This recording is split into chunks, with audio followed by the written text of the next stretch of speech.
Good morning my dear students. तो यहाँ पे अगर ऑक्सीडेशन नंबर अगर पॉजिटिव आ जाता है तो हम लोग क्या बोलेंगे कि ऑड इलेक्ट्रॉन जो है वो पार्टिसिपेट हाइब्रिडाइजेशन में नहीं करेगा। ऑड इलेक्ट्रॉन पार्टिसिपेट नहीं करेगा तो यहाँ पर कितना हो जाएगा, यहाँ पर ऑक्सीडेशन नंबर क्या आएगा, पॉजिटिव आएगा, क्योंकि एक ही साइड मोर इलेक्ट्रोनिगेटिव एटम है, बाकी दोनों साइड में क्या चीज है, लेस इलेक्ट्रोनिगेटिव एटम है। तो इसका पॉजिटिव आएगा तो यहाँ पे पार्टिसिपेट नहीं करेगा, यहाँ पे हाइब्रिडाइजेशन क्या हो जाएगा, sp2 हो जाएगा। एक रेडिकल यहाँ पे बना हुआ था, एक रेडिकल यहाँ पर बना हुआ था, और आपका जवाब आया होगा कि यहाँ पर निगेटिव, सॉरी यहाँ पर भी पॉजिटिव आएगा ऑक्सीडेशन नंबर। ऑक्सीडेशन नंबर क्या आएगा, पॉजिटिव आएगा। ऑड इलेक्ट्रॉन पार्टिसिपेट नहीं करेगा हाइब्रिडाइजेशन में, तो ये भी क्या होगा, ये भी sp2 आपका जवाब आ रहा होगा। यहीं पर डाउट आता है मेरे भाई, यहीं पर डाउट आता है कि यहाँ पर sp2, लेकिन यहाँ पे एक आप ऑर्गेनिक जब पढ़ेंगे तो ब्रेड्स रूल आएगा। ब्रेड्स रूल आएगा कि ब्रिज हेड सेंटर पे अगर ब्रिज हेड कार्बन है या फिर कोई भी एटम है, वहां पर sp2 हाइब्रिडाइज नहीं हो सकता है अगर रिंग में नंबर ऑफ कार्बन एटम 8 या 8 से कम हो। तो इस वजह से यहाँ पर ये जो होगा, यहाँ पर ये एग्जिस्टेंस नहीं होगा, यहाँ पर ये sp3 ही जाएगा। यानी कि यहाँ पर अपना तुम sp3 करना पड़ेगा, यानी कि यहाँ पर ये पार्टिसिपेट कर जाएगा हाइब्रिडाइजेशन। ठीक है, वहां पर sp2 नहीं होता, ये ऑलरेडी आपका क्लियर हो जाएगा जाकर के, जब ऑर्गेनिक केमिस्ट्री पढ़ा रहे होंगे तो तब क्लियर होगा ये क्यों ऐसा होता है। अभी के लिए रहने दो, बस अभी याद रखो इस टाइप में नहीं हो सकता। तुम इस पे देख सकते हो सर, पॉजिटिव ऑक्सीडेशन स्टेट में फ्री रेडिकल पार्टिसिपेट करता है ना। अगर ऑक्सीडेशन स्टेट पॉजिटिव आएगा तो वहां पर क्या होगा, CH3 रेडिकल अगर हम बोले, अगर हम लोग बोले कि CH3 रेडिकल,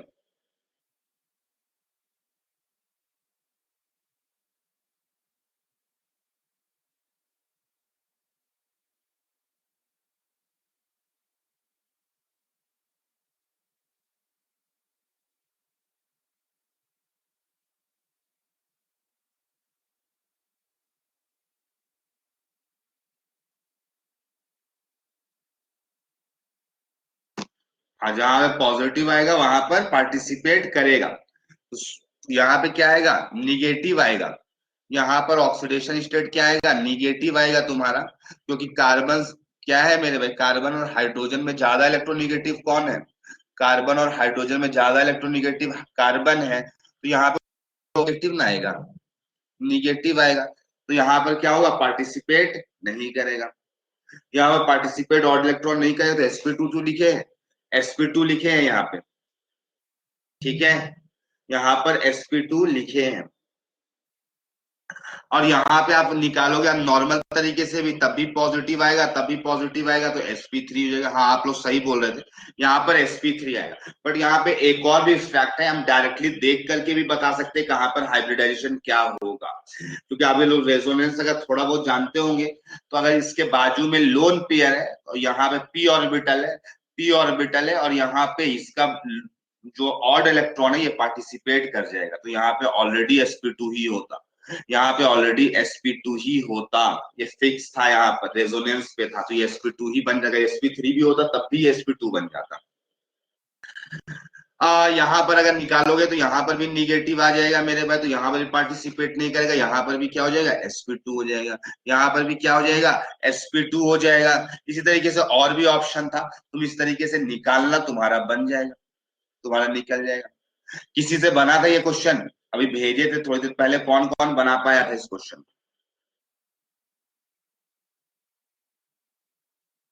कोई बना पाया था इस क्वेश्चन को, कोई नहीं, चलो ठीक है।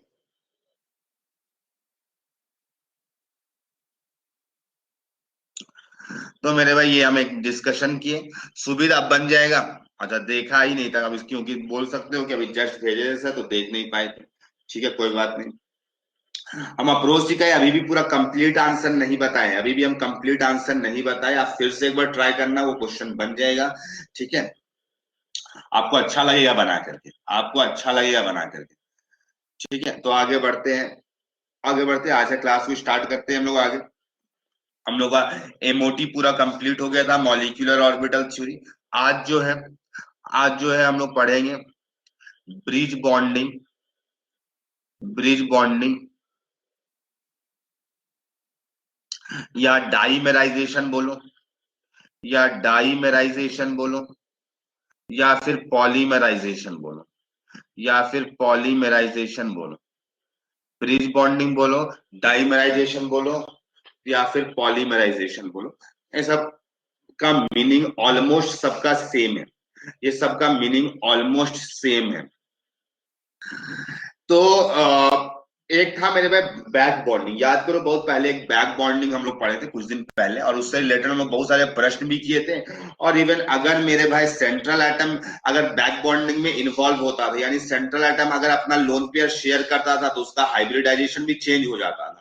और सिर्फ हाइब्रिडाइजेशन नहीं चेंज होता था, बल्कि उसका बॉन्ड एंगल, ये सारी चीजें चेंज हो जाती थी। याद करो, तो बैक बॉन्डिंग क्यों होता था? अगर हम तुमसे पूछे कि बैक बॉन्डिंग क्यों होता था, तुम्हारा क्या जवाब आएगा? बैक बॉन्डिंग अगर तुम्हारे से पूछे कि क्यों होता था, तो बैक बॉन्डिंग का क्या जवाब आएगा? तो तुम कह सकते हो यहाँ पे बैक बॉन्डिंग इसीलिए होता था ताकि जो डेफिशिएंसी, इलेक्ट्रॉन डेफिशिएंसी वो कम हो सके। Deficiency of electron minimises, deficiency of electron क्या हो सके?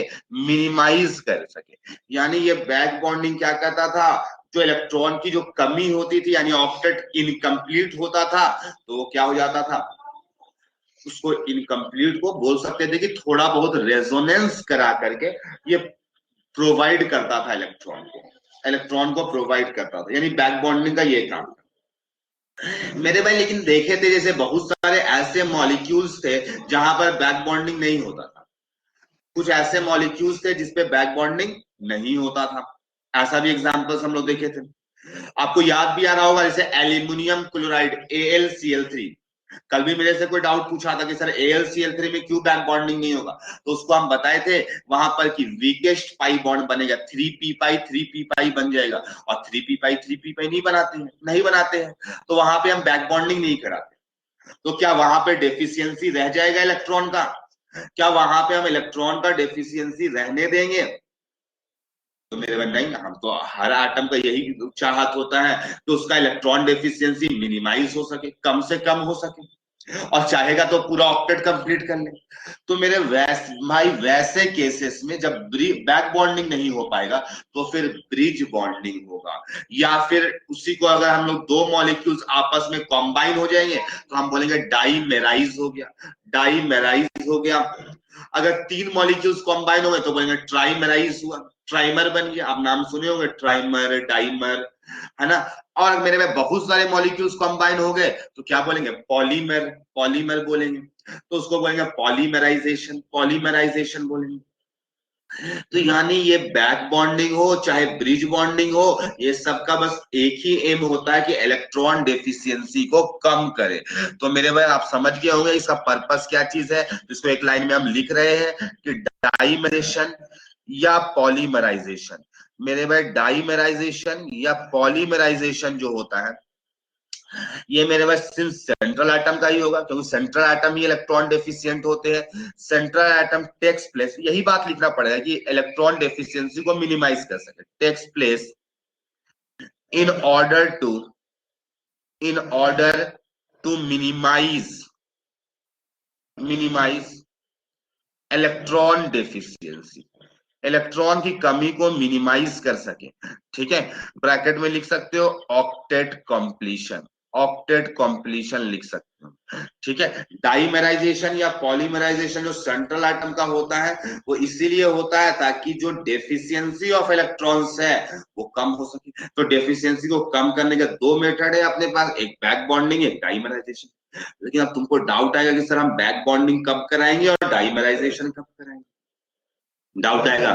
तो मेरे भाई याद रखना, बैक बॉन्डिंग ज्यादा अच्छा फेनोमेना होता है, बैक बॉन्डिंग ज्यादा अच्छा फेनोमेना होता है ब्रिज बॉन्डिंग से, ब्रिज बॉन्डिंग से ज्यादा अच्छा बैक बॉन्डिंग होता है। यानी अगर कहीं पे बैक बॉन्डिंग हो रहा होगा तो फिर वहां पे ब्रिज बॉन्डिंग मत कराना। समझ में आया? क्योंकि ये ज्यादा अच्छे से दो इलेक्ट्रॉन सीधा सीधा सप्लाई कर देता है अपना लोन पेयर को देकर के। इस पे वैसा नहीं हो, कभी आप देखेंगे तो आपको दिखाई देगा कि हाँ सर ये थोड़ा सा दूसरा टाइप का है। तो सेंट्रल एटम मिनिमाइज करने के लिए इलेक्ट्रॉन डेफिशिएंसी को होता है, ठीक है। तो यहाँ पे हम लिखेंगे कि ब्रिज बॉन्डिंग होने का चांसेस, ब्रिज बॉन्डिंग होने का चांसेस या डाइमराइजेशन होने का या पॉलीमराइजेशन होने का चांसेस किस पर डिपेंड करेगा, डाइमराइजेशन या फिर पॉलीमराइजेशन किस पर डिपेंड करेगा।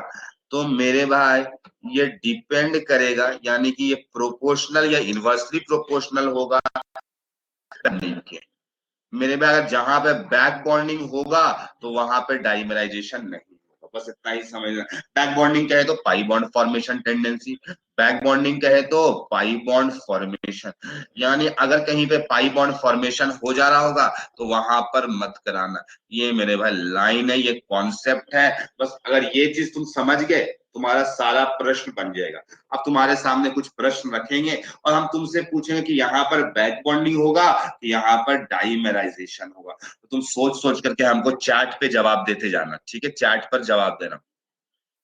तो अगर बैक बॉन्डिंग होगा तो डाइमराइजेशन नहीं होगा, बस इतना ही बात आपको याद रखना है, ठीक है। हम एग्जांपल दिख रहे हैं मेरे भाई तुम्हारे सामने BF3, मेरे भाई BF3 का इवन चाहो तो स्ट्रक्चर बना लो BF3 का, अगर तुम हाइब्रिडाइजेशन के बेसिस से बनाओ चाहे किसी भी बेसिस से बनाओ, ये BF3 का स्ट्रक्चर है, ये स्ट्रक्चर है। सीधा मतलब बना चुके हैं स्ट्रक्चर के, हमको ज्यादा बात करने की जरूरत नहीं है स्ट्रक्चर पर। तो ये BF3 का स्ट्रक्चर आएगा, sp2 हाइब्रिडाइजेशन है, ट्रिगोनल प्लेनर आएगा, ओवरऑल मॉलिक्यूल प्लेनर होगा, ये होगा। मेरे भाई अब यहाँ पे हम पूछेंगे कि तुमसे यहाँ पे ब्रिज बॉन्डिंग होगा या डाइमराइजेशन होगा, क्या होगा यहाँ पर, यहाँ पर ब्रिज बॉन्डिंग होगा या डाइमराइजेशन होगा। सिंस यहाँ पे सेंट्रल एटम के पास में वैकेंट ऑर्बिटल है VO, VO कहने का मतलब वैकेंट ऑर्बिटल, वो का मतलब वैकेंट ऑर्बिटल, ठीक है। तो यहाँ पर क्या होना चाहिए, ब्रिज बॉन्डिंग होना चाहिए या डाइमराइजेशन होना चाहिए, क्या लगता है तुमको क्या होगा इस केस में। मेरे भाई यहाँ पे बैक बॉन्डिंग होगा या डाइमराइजेशन होगा, बैक बॉन्डिंग या फिर डाइमराइजेशन, क्या लग रहा है तुम्हें होना चाहिए। हाँ यहाँ पर बैक बॉन्डिंग होगा, यहाँ पर क्या करेगा फ्लोरीन, फ्लोरीन के पास में लोन पेयर है और ये डोनेट कर एक एक करके तीनों फ्लोरीन करेगा, तो मेरे वो सारे RS बनेंगे, सच वाले के RS बनेंगे। तो यहाँ पर बैक बॉन्डिंग होने का चांसेस अच्छा है, क्योंकि यहाँ पे कोई पूछेगा क्यों बैक बॉन्डिंग होने का चांसेस अच्छा है, क्योंकि यहाँ पे 2p पाई ओवरलैपिंग हो रहा है, 2p पाई ओवरलैपिंग हो रहा है, तो अच्छा पाई बॉन्ड बनेगा। तो डाइमेराइज जहां पे बैक बॉन्डिंग हो गया तो पहले यही चेक करना कि बैक बॉन्डिंग होगा क्या, अगर नहीं होगा तो सीधा मार देना टिक डाइमेराइजेशन या पॉलीमराइजेशन में। तो आई होप तुमको कॉन्सेप्ट क्लियर होने लगा होगा यार, ऐसा ही तो निहायत ही आसान लगने लगा अब तो, कि हम तो तुरंत चेक करके बता सकते हैं कौन सा मॉलिक्यूल डाइमराइज करेगा या कौन सा बैक बॉन्डिंग करेगा। तो यस मेरे भाई बस इतना ही कॉन्सेप्ट है इसमें, बस अब इसी की तरह हम बहुत सारे एग्जाम्पल रखेंगे तुम्हारे सामने में और एक दो मॉलिक्यूल का डाइमराइज करा के दिखला देंगे तुम्हें। चलो मेरे भाई BCl3 में हमको ये बताओ कि इसमें डाइमेराइजेशन होगा या बैक बॉन्डिंग होगा, इवन चाहो तो इसका भी स्ट्रक्चर बना लो, इसका भी स्ट्रक्चर बना लो, तो इसमें क्या होगा जल्दी से बताओ। बैक, अगर बैक बॉन्डिंग होगा तो बैक लिख देना और अगर डाइमराइजेशन होगा तो DI लिख देना, बस हम समझ जाएंगे आंसर क्या आप बोलना चाहते हो। हम यहाँ पे पूछ रहे तुमसे यहाँ पे बैक बॉन्डिंग होगा या डाइमराइजेशन होगा। हाँ बैक बॉन्डिंग होगा, यस बैक बॉन्डिंग यहाँ पे होगा। यहाँ पे कौन सा बैक बॉन्डिंग है, तुमसे हम पूछे कौन सा बैक बॉन्डिंग, कौन सा ऑर्बिटल्स का ओवरलैपिंग होगा, तो कुछ जवाब दे सकते हो। जिस तरीके से अभी हम फ्लोरीन वाले में दिए 2p पाई इस पे कौन सा होगा। हाँ इतना तो आप जवाब सही दे दिए कि बैक बॉन्डिंग होगा, डाइमराइजेशन नहीं होगा, डाइमराइजेशन नहीं होगा, ये तो आप जवाब दे दिए। हाँ 2p पाई 3p पाई बैक बॉन्डिंग होगा, 2p पाई 3p पाई बैक बॉन्डिंग होगा, वेरी गुड मेरे भाई। ये BCl3 हो गया। अगर हम तुमसे पूछे तुम्हारे सामने BH3 में क्या होगा, इवन चाहो तो BH3 का भी स्ट्रक्चर बना लो, यहाँ पे क्या होगा डाइमराइजेशन होगा या बैक बॉन्डिंग, क्या होगा यहाँ पर, क्या होगा बैक बॉन्डिंग होगा या फिर डाइमराइजेशन होगा, क्या होगा पहले तो हमको ये बताओ। हाँ, यहाँ पे जवाब आ रहा है कि डाइमराइजेशन होगा। यस, BH3 में डाइमराइजेशन होगा। क्यों डाइमराइजेशन होगा? क्योंकि ना सेंट्रल एटम के पास लोन पेयर, ना हाइड्रोजन के पास में लोन पेयर। वैकेंट तो सेंट्रल एटम का है, तो हाइड्रोजन के पास में लोन पेयर है ही नहीं। तो मेरे पास जब है ही नहीं तो वहां पर क्या होगा? बैक बॉन्डिंग नहीं होगा, तो डाइमराइजेशन। तुमको पता चलने लगा कि यहाँ पर डाइमराइजेशन होगा, यहाँ पर डाइमराइजेशन होगा। तो मेरे भाई अब क्या चीज हो गया?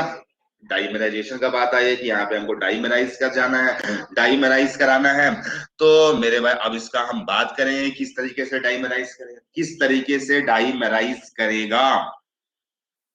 तो मेरे भाई सबसे पहले बोरॉन का इलेक्ट्रॉनिक कॉन्फ़िगरेशन लिखो, आउटर मोस्ट इलेक्ट्रॉनिक कॉन्फ़िगरेशन लिखो 2s2।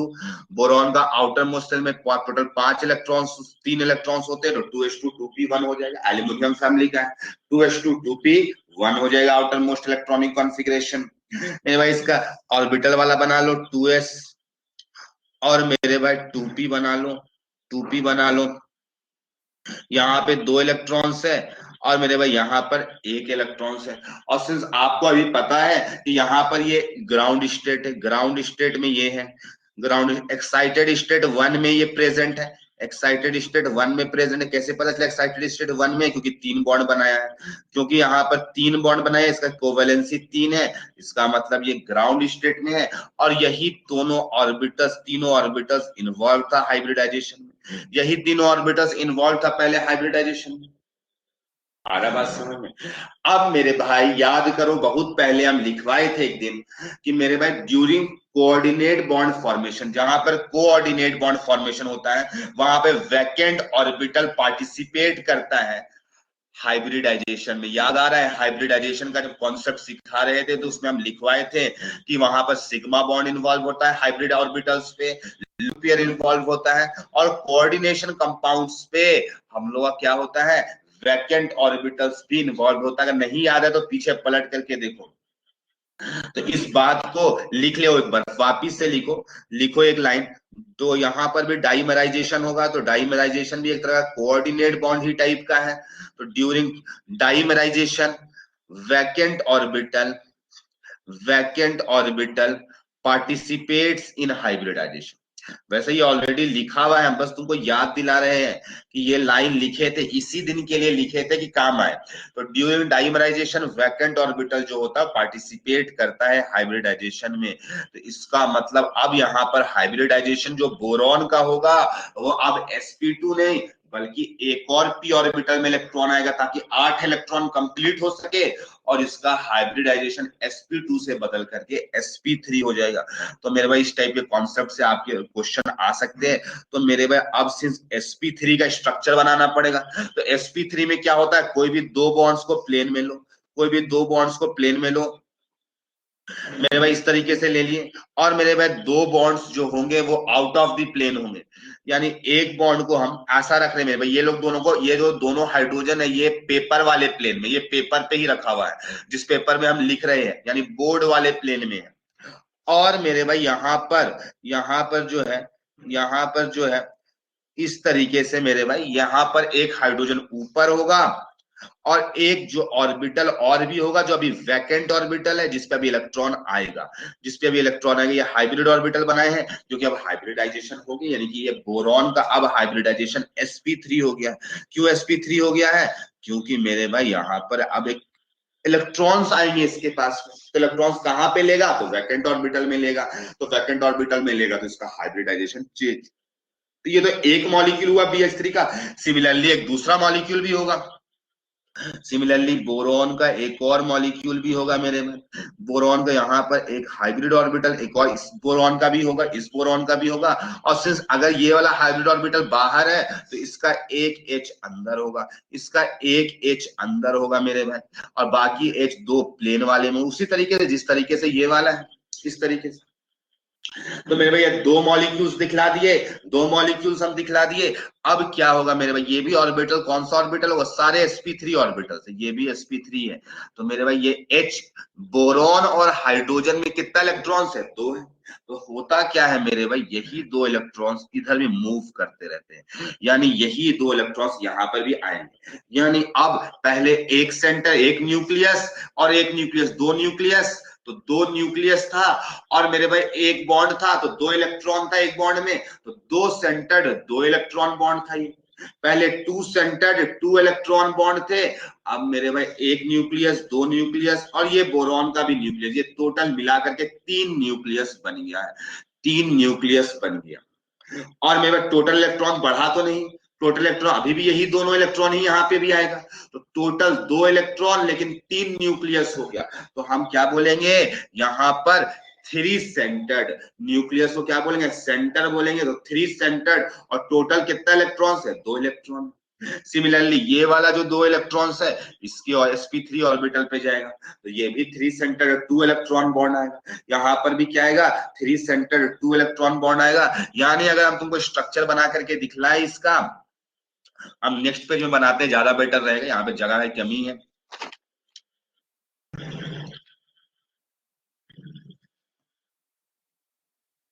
तो स्ट्रक्चर अगर हम बनाए इसका, कैसा दिखाई देगा, अब कैसा दिखाई देगा हमें, तो वो देखो, वो निहारो, अच्छा से समझो कैसा दिखाई देगा। तो मेरे भाई ये दोनों तो हाइड्रोजन क्या में था, ये तो पेपर वाले प्लेन में था, और मेरे भाई ये वाला जो यहाँ पर जो इलेक्ट्रॉन आएगा मेरे भाई, वो अंदर होगा, और यहाँ पर जो होगा ये वाला H, ये बाहर में होगा, ये बाहर में होगा मेरे भाई। इसी तरीके से ये बोरॉन से ये अंदर से कनेक्टेड है, वही वाला तो हाइड्रोजन है मेरे भाई, ये H है, यहाँ पर ये H है। चाहो तो इसको गोल कर दो ताकि पता चल सके यहाँ पे एक एटम है, यहाँ पे कलर चेंज करके बनाओ ताकि दिख सके यहाँ पर एक एटम है। और मेरे भाई ये बोरॉन के बाहर वाले बॉन्ड से कनेक्ट हुआ होगा, और ये बाकी जो पहले से दो था पेपर वाले प्लेन में, वो है, वो है। तो मेरे भाई ये अगर तुम देख पा रहे होगे, यानी ये ऐसा है, ये दोनों पेपर वाले प्लेन में है, ये दोनों हाइड्रोजन, ये अंदर है और ये बाहर है, यानी ओवरऑल मॉलिक्यूल नॉन प्लेनर है। वैसे भी होता, सिंस हाइब्रिडाइजेशन sp3 था तो नॉन प्लेनर तो होना ही था, नॉन प्लेनर होना ही था। तो ये sp3 है, ये भी sp3 है, और मेरे पास हाइड्रोजन का कौन सा आया है, तो हाइड्रोजन का 1s ऑर्बिटल होगा। इस हाइड्रोजन का कौन सा ऑर्बिटल होगा, 1s ऑर्बिटल होगा। तो कोई पूछ सकता है कि ये बॉन्डिंग में इसका कौन सा ऑर्बिटल्स इन्वॉल्व है, बॉन्डिंग में कौन सा ऑर्बिटल्स इन्वॉल्व है, तो तुमको बता सकते हो कि ये ब्रिज बॉन्ड में sp3s orbital involve. Even side वाले में भी सारे में sp3s ही इन्वॉल्व है, लेकिन यहाँ पर भी sp3s इन्वॉल्व है। एक बात तो समझ में आया होगा, यानी मेरे भाई तुम चाहो तो ये पूरा ब्रिज बॉन्ड जो है, ये ब्रिज बॉन्ड बोलो इसको, और इसको टर्मिनल बॉन्ड्स कहते हैं, इसको क्या कहते हैं, ब्रिज बॉन्ड कहते हैं। ये लोग दोनों ब्रिज बॉन्ड क्या कहलाएगा, ब्रिजिंग की तरह काम कर, इस पार से इस पार जाने के लिए काम कर रहा, तो ये ब्रिज बॉन्ड कहलाएगा। ऊपर वाला एक ब्रिज बॉन्ड, नीचे वाला एक ब्रिज बॉन्ड, और ये लोग को टर्मिनल बॉन्ड्स कहते हैं। क्या बोलते हैं, टर्मिनल बॉन्ड्स कहते हैं, टर्मिनल बॉन्ड्स कहते हैं। ठीक है, टर्मिनल बॉन्ड्स कहते हैं, यानी एक टर्मिनल बॉन्ड, दो, तीन और एक, चार टर्मिनल बॉन्ड्स है। मेरे भाई जो ब्रिज बॉन्ड है उसका हाइब्रिडाइजेशन अगर हम तुमसे पूछे कि ब्रिज बॉन्ड का हाइब्रिडाइजेशन क्या है, तो तुम बता सकते हो sp3 s sp3 है, s sp3 है, ये वाला क्या, ऑर्बिटल के ओवरलैपिंग से ये ब्रिजिंग पूरा बना हुआ है। ठीक है, वैसे कोई जल्दी पूछेगा नहीं, बट फिर भी पूछेगा तो बता देना। और इसी को अगर हम शेप दे मेरे भाई, इसी को अगर शेप दे तो ये बनाना टाइप का शेप यहाँ पे लगेगा, देखिए हल्का सा हम आपको डॉटेड में दिखलाए, यहाँ पर आपको लग रहा होगा कि हाँ सर ये बनाना के टाइप दिख रहा है। ठीक है मेरे भाई, तो इसी तरीके से ऊपर और नीचे एक बनाना टाइप का दिखेगा, इसी बॉन्ड को हम लोग बनाना बॉन्ड भी कहते हैं, बनाना बॉन्ड के नाम से भी जाना जाता है। आप नाम सुने होंगे बनाना बॉन्ड का। ठीक है, खैर ये सारी बातें हुई। अब हम बात करेंगे ब्रिज बॉन्ड जो है मेरे भाई, दो ब्रिज बॉन्ड है, three centred two electron bond. कैसे, तीन सेंटर, एक न्यूक्लियस, दो न्यूक्लियस, तीन न्यूक्लियस, टोटल दो इलेक्ट्रॉन्स, तो दो इलेक्ट्रॉन्स का बॉन्ड। तो मेरे भाई अगर हम तुमसे पूछे थ्री सेंटर्ड टू इलेक्ट्रॉन वाले कितने बॉन्ड्स है, तो क्या जवाब दोगे, क्या जवाब दोगे, थ्री सेंटर्ड टू इलेक्ट्रॉन वाले कितने बॉन्ड्स है, तो क्या जवाब दोगे, एक दोगे, दो दोगे, हाँ दो। और थ्री सेंटर टू इलेक्ट्रॉन वाले कितने बॉन्ड्स है, इन B2H6, अब ये कंपाउंड बन गया B2H6, इसका नाम है डाइबोरेन, उसका नाम था BH3 का बोरेन। इन B2H6, अगर B2H6 में बात करें तो क्या क्या बात कर सकते हैं, दो बॉन्ड्स जो है वो थ्री सेंटर्ड, दो इलेक्ट्रॉन वाले, दो बॉन्ड्स जो है थ्री सेंटर्ड टू इलेक्ट्रॉन वाले हैं। और अगर हम तुमसे पूछे कितने बॉन्ड्स जो है, कितने बॉन्ड्स जो है वो टू सेंटर्ड टू इलेक्ट्रॉन वाले हैं, तो कितना जवाब आएगा, कितना जवाब आएगा इस केस पे। अगर हम तुमसे पूछे कि टू सेंटर्ड टू इलेक्ट्रॉन वाले कितने बॉन्ड्स है, तो चार आएगा जवाब, यस किनारे वाले हैं सारे। तो मेरे भाई चार बॉन्ड्स जो है वो two centered two electron bond वाले हैं। तो ये सारे मेरे भाई इसके बारे में स्टोरी था। तो आई होप आप सीख गए हो किस तरीके से पता लगाना होता है कहाँ पे ब्रिज बॉन्डिंग होगा, कहाँ पर ब्रिज बॉन्डिंग नहीं होगा। तो ये सारे प्रश्न है, तो इस पर हम लोग बात किए मेरे भाई। प्रश्न नंबर था 3। प्रश्न नंबर 4 ले लो मेरे भाई। प्रश्न नंबर 4 बात करेंगे हम AlCl3। अब हमको सबसे पहले बताओ AlCl3 में डाइमेराइजेशन होगा, डाइमेराइजेशन होगा या फिर बैक बॉन्डिंग हो। पहले तो हमको ये बताओ कि यहाँ पे डाइमेराइजेशन होगा या नहीं होगा। हाँ डाइमेराइजेशन पॉसिबल है, यहाँ पे डाइमेराइजेशन पॉसिबल है मेरे भाई, यहाँ पे डाइमेराइजेशन पॉसिबल है। अगर हम यहाँ पे पूछे कि AlCl3 में, AlCl3 में यहाँ पर एल्यूमिनियम का हाइब्रिडाइजेशन क्या है, तो क्या जवाब दोगे। AlCl3 में, अभी डाइमर में नहीं हम बात किए हैं मेरे भाई, ये AlCl3 में अगर पूछे कि हाइब्रिडाइजेशन एल्यूमिनियम का क्या है, तो तुम्हारा जवाब आना चाहिए कि ये सर sp2 है। ये sp2, हाँ श्रुति का जवाब बिल्कुल सही है। और मेरे भाई इसके बारे में और स्टोरी लिखना चाहे तो इसके लिख सकते हैं, इलेक्ट्रॉन डेफिशिएंट है, इलेक्ट्रॉन डेफिशिएंट है। और अगर आज में बात में लिखना चाहे तो इलेक्ट्रॉन डेफिशिएंट कंपाउंड्स को ये एक्सेप्टर की तरह काम करेगा।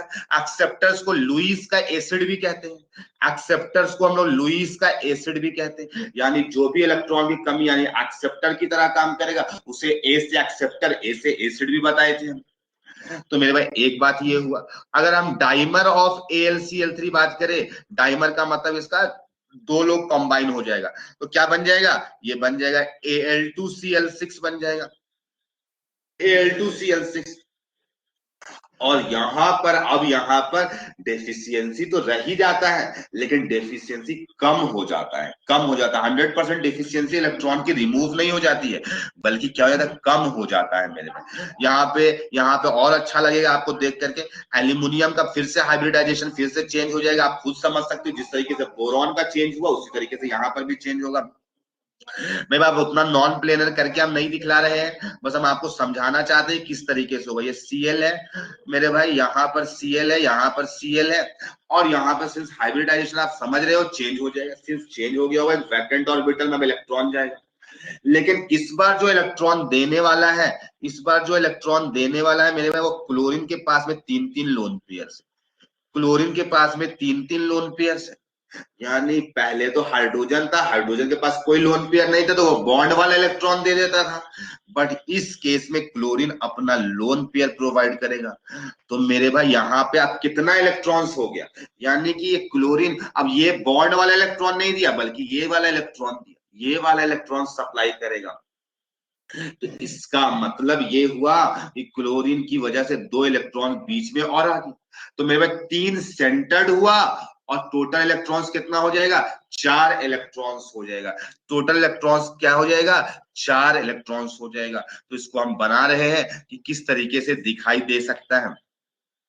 तो मेरे भाई AlCl, यानी कि यहाँ पे तुम बोल सकते हो कि सर यहाँ पे कोऑर्डिनेट बॉन्ड की जैसा फॉर्मेशन हो गया, कोऑर्डिनेट बॉन्ड की जैसा फॉर्मेशन हो गया। ये AlCl है, यहाँ से एक कोऑर्डिनेट बॉन्ड बना और यहाँ से एक कोऑर्डिनेट बॉन्ड बना, और ये एल्यूमिनियम का हाइब्रिडाइजेशन sp2 से sp3, इस एल्यूमिनियम का भी हाइब्रिडाइजेशन sp2 से sp3, ठीक है। हाँ, और मेरे भाई ये कौन सा लोन पेयर दिया है, तो सिंस साइड एटम्स का हाइब्रिडाइजेशन नहीं होता है, साइड एटम का हाइब्रिडाइजेशन नहीं होता है, तो यहाँ पर जो ब्रिज बॉन्ड है, ये ब्रिज बॉन्ड को अगर हम दिखलाए ग्रीन पेन से यहाँ पर इस तरीके से, इस तरीके से ये ब्रिज बॉन्ड को अगर हम दिखलाए थे, ये भी बनाना शेप का है मेरे भाई। तो ये ब्रिज बॉन्ड जो है, ये वाला बॉन्ड को अब हम यहाँ पे बोलेंगे 3 सेंटर्ड 4 इलेक्ट्रॉन बॉन्ड।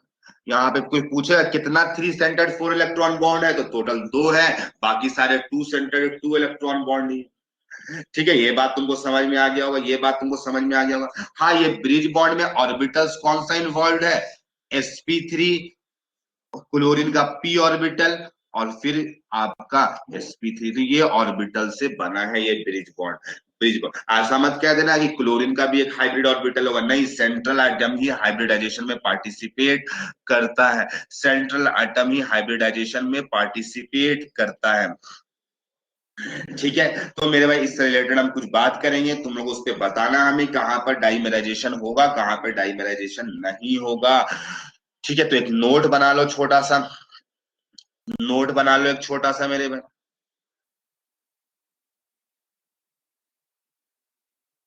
एक छोटा सा नोट बना लो। नोट का पॉइंट नंबर लिखो,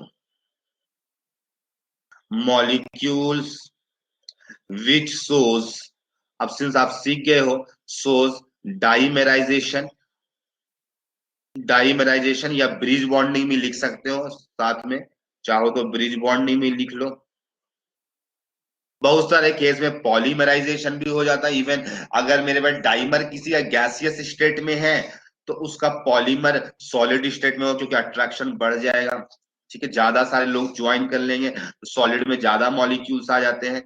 ठीक है, तो यहाँ पे हम लिखेंगे मेरे भाई मॉलिक्यूल्स, इधर हम मॉलिक्यूल्स लिखेंगे, यहाँ पे हम nature of bond, nature of bond कहने का मतलब 3 सेंटर्ड 2 इलेक्ट्रॉन है या फिर 3 सेंटर्ड 4 इलेक्ट्रॉन बॉन्ड है। मेरे भाई एक चीज हम पहचानने का तुमको तरीका बता देते हैं कि अगर लोन पेयर होगा, अगर मेरे भाई जो जो बैक ब्रिज बॉन्डिंग में जो इन्वॉल्व है, अगर उसके पास में लोन पेयर होगा तो वहां पर 3 सेंटर्ड 4 इलेक्ट्रॉन बॉन्ड बनेगा। और अगर अगर मेरे पास कोई लोन पेयर नहीं होगा, लाइक हाइड्रोजन होगा, तो वहां पे 3 सेंटर्ड 2 इलेक्ट्रॉन बॉन्ड होगा। तो सिंस Al2Cl6 में आपको पता चल चुका कि डाइमराइजेशन होता है, Al2Br6 में भी होगा, तो अगर क्लोरीन में हुआ तो ब्रोमीन में गारंटी, क्योंकि यहाँ पे पाई बॉन्ड और भी वीक बनेगा। Al2H6 बात कर सकते हो, ठीक है, B2H6 बात कर सकते हो, और बेरेलियम के भी बहुत सारे होते हैं मेरे पे, बेरेलियम के भी होते हैं। तो तुम खुद अब डिसाइड कर सकते हो कहां पर होगा कहां पे नहीं होगा। तो मेरे भाई हमको ये सिर्फ जानना कि Al2Cl6 में, Al2Cl6 में नेचर ऑफ बॉन्ड कौन सा है अभी, ब्रिज बॉन्ड का 3 centered 4 electron, 3 centered 4 electron bond आया है, 3 सेंटर्ड 4 इलेक्ट्रॉन बॉन्ड आया है, आया अभी जस्ट तुम देखे। Al2Br6 में कौन सा आएगा, कोई बता सकता है? Al2Br6 में कौन सा आएगा, 3 सेंटर्ड 4 इलेक्ट्रॉन आएगा या 3 सेंटर्ड 2 इलेक्ट्रॉन आएगा? 3 सेंटर्ड 4 इलेक्ट्रॉन बॉन्ड आएगा। हाँ, 3 सेंटर्ड 4 इलेक्ट्रॉन ही आएगा, क्योंकि यहाँ पर ब्रोमीन के पास में भी, ब्रोमीन के पास में भी क्या है, इलेक्ट्रॉन पेयर है, उसके पास में भी लोन पेयर है। चलो Al2H6 में बताओ, Al2H6 में बताओ कौन सा आएगा, 3 सेंटर्ड 2 इलेक्ट्रॉन आएगा या 3 सेंटर्ड 4? हाँ, 2 इलेक्ट्रॉन आएगा, 3C2E बॉन्ड, ऐसे ही बोला जाता है, 3C2E बॉन्ड भी बोला जाता है। B2H6 का भी देखे थे, 3C2E आया था, 2 इलेक्ट्रॉन बॉन्ड। अच्छा, ये सारे के सारे नॉन प्लेनर है, इस केस में हम जो भी लिखे गए हैं वो सारे के सारे नॉन, सारे का हाइब्रिडाइजेशन क्या हुआ है, non planar, non planar, non planar है मेरे भाई, सारे के सारे नॉन प्लेनर है, सारे के सारे नॉन प्लेनर। हाँ, बेरेलियम वाले में प्लेनर आ जाएगा, बेरेलियम वाला अगर लेंगे तो वहां पर sp2 से अगर हम डाइमर बात करेंगे, पॉलीमर बात करेंगे तो कुछ और भी बात हो सकता है मेरे भाई। अगर बेरेलियम का बात करेंगे तो वहां पर क्या हो जाएगा, sp2 आएगा, तो वहां पे प्लेनर आ सकता है, वहां पे प्लेनर आ सकता है मेरे। अच्छा, हमको ये बताओ, 3 सेंटर्ड 4 इलेक्ट्रॉन वाला ज्यादा इलेक्ट्रॉन डेफिशिएंसी को कम करेगा या फिर 3 सेंटर्ड 2 इलेक्ट्रॉन वाला ज्यादा कम करेगा? कौन ज्यादा कम करेगा, इलेक्ट्रॉन की कमी को ज्यादा कौन पूरा करेगा, 2 इलेक्ट्रॉन वाला या 4 इलेक्ट्रॉन वाला? हाँ, 4 इलेक्ट्रॉन वाला करेगा, यस। तो लिख लो, इसको भी पॉइंट में लिख लो, कोई पूछ सकता है। अगर ब्रिज एटम जो है मेरे भाई, अगर ब्रिज एटम करता है contains lone pair, contains lone pair, lone pair, अगर ब्रिज एटम क्या करता है, कंटेन्स करता है लोन पेयर, देन जो ब्रिज बॉन्ड बनेगा, then bridge bond will be, bridge bond will be 3 centered 4 electron bond, and removes, comma देके लिख सकते हो, रिमूव्स मोर इलेक्ट्रॉन डेफिशिएंसी, ज्यादा इलेक्ट्रॉन डेफिशिएंसी को ये रिमूव करेगा, यानी कमी को पूरा कर देगा, रिमूव्स मोर इलेक्ट्रॉन डेफिशिएंसी, ठीक है, as compared with, as compared with three centred two electron bond, three centre two electron bond, यानी रिमूव करता ज्यादा इलेक्ट्रॉन, रिमूव मोर इलेक्ट्रॉन कर लो, more electron deficiency, more electron deficiency as compared with three centre two electron bond, यानी अगर bridge atom पे अगर lone pair होगा, दो बार लोन पेयर लिखा गया, एक बार रहने का कोई दिक्कत नहीं, गंदा नहीं करेंगे, then bridge bond will be three centered four electron bond होगा, जाहिर सी बात है अगर ब्रिज एटम में अगर लोन पेयर नहीं होगा तो वहां पे three centred two electron bond होगा, और वो इलेक्ट्रॉन की कमी को कम पूरा करेगा, कम पूरा करेगा। तो आई होप ये सारा कुछ आप समझ गए, कहाँ पे पॉलीमराइजेशन होने का चांसेस है, कहाँ पे डाइमराइजेशन। हाँ, अब सवाल एक आया कि डाइमराइजेशन तो आप अच्छे तरीके से समझ गए, लेकिन पॉलीमराइजेशन इसी का एक्सटेंडेड फॉर्म है मेरे में, पॉलीमराइजेशन इसी का एक्सटेंडेड फॉर्म है, जहां पे जैसे बेरिलियम होता है मेरे में, तो बेरिलियम में ब्रिज बॉन्डिंग करने के बाद सोचो, बेरिलियम में टोटल चार ही इलेक्ट्रॉन है, BeH2, देखो BeH2 को ऑब्जर्व करो, तो उसमें टोटल चार ही इलेक्ट्रॉन है, तो अगर एक ब्रिज बॉन्ड बना भी लेगा ना, अगर एक ब्रिज बॉन्ड बना भी लेगा वो, तो मेरे भाई वो छह इलेक्ट्रॉन, मैक्सिमम छह होगा, मैक्सिमम, क्या छह पूरा नहीं होगा ना, क्योंकि वो तो इन्वॉल्व होता है ब्रिज में, तो वो दोनों साइड इन्वॉल्व होती है, तो वैसे केसेस में बेरिलियम का जो BeH2 होता है वो पॉलीमराइज कर जाता है, वो पॉलीमराइज करने से फायदा ज्यादा होता है, क्यों ज्यादा फायदा होता है कि BeH2 अब पॉलीमराइज जब करेगा, तो वहां पे वैसे केसेस पे हम चाहो तो तुमको दिखला देते हैं BeH2 का पॉलीमर फॉर्म, तुमको अच्छा लगेगा देख के। तो मेरे भाई पॉलीमर फॉर्म BeH2 को कैसे बनाया जाता है, एक एच इधर एक एच इधर, पॉलीमर वाला बना रहे हैं, डाइमर भी तुम बना सकते हो, पॉलीमर BeH2 है मेरे में, इसी तरीके से दूसरा BeH2 होगा, इसी तरीके से दूसरा BeH2 बना लो, BHH, इस तरीके से और भी बहुत सारा बना लो, BeH2 का हम दिखला देते हैं। तो मेरे भाई यहाँ पे सिर्फ इसलिए पॉलीमराइज करता है क्योंकि अगर सिर्फ डाइमर बनाए तो मेरे भाई क्या होगा, डाइमर बनाएंगे तो यहाँ पर क्या होगा, यहाँ पर ये बॉन्डिंग हो जाएगा, बोल सकते हो कि यहाँ पर एक बॉन्ड बनेगा, और ये बस एक बॉन्ड इधर एक बॉन्ड इधर, तो मेरे भाई बेरिलियम का भी कितना होगा, इस बेरिलियम को देखो टोटल तीन बॉन्ड्स के जैसा बना तो छह ही होगा, तो ये पूरा नहीं कर पाया, ये पूरा नहीं कर पाया, छह बॉन्ड छह ने आठ चाहता है, हर कोई चाहता क्या है, आठ, तो मेरे भाई ये डाइमर से अच्छा पॉलीमर बनाएगा और ज्यादा कॉम्बाइन करेगा, तो मेरे भाई BeH2 का डाइमर जो होगा वो गैसियस स्टेट में एग्जिस्ट करेगा, और पॉलीमर जो होगा वो वेपर फॉर्म में। अब देखो ये फिर होगा, ये बेरिलियम इधर से कंबाइंड, ये इधर से कंबाइंड, अब इस बेरिलियम को निहारो, इसका टोटल चार बॉन्ड्स दिखाई देगा, एक दो तो नॉर्मल वाला दो अपना, और दो और बना लिया, चार, इसी तरीके से कंप्लीटली बनाता चला जाएगा, पॉलीमर थोड़ा बहुत जानते होंगे, तो ये पूरा कंटिन्यू होता चला जाएगा, तो BeH2 का ये पॉलीमर है, क्यों बनाएगा पॉलीमर, क्यों बनाएगा डाइमर, तो ये रीजन आई होप आपको क्लियर हो गया होगा। देखो अब इसका सबका इस तरीके से पॉलीमर का मतलब लंबा चेन होगा, तो मेरे पास सबका आठ के जैसा होगा, एग्जैक्टली आठ तो नहीं होगा लेकिन आठ के जैसा हो जाएगा। बोलो मेरे भाई क्लियर हुआ, यस या नो, कब डाइमर बनेगा, कब पॉलीमर बनेगा, और कब बैक बॉन्डिंग होगा, जल्दी से चैट पे जवाब तो यस या नो।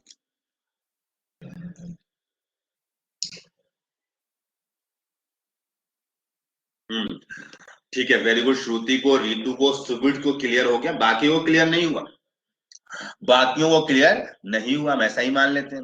अच्छा, अंकित को भी क्लियर हो गया है,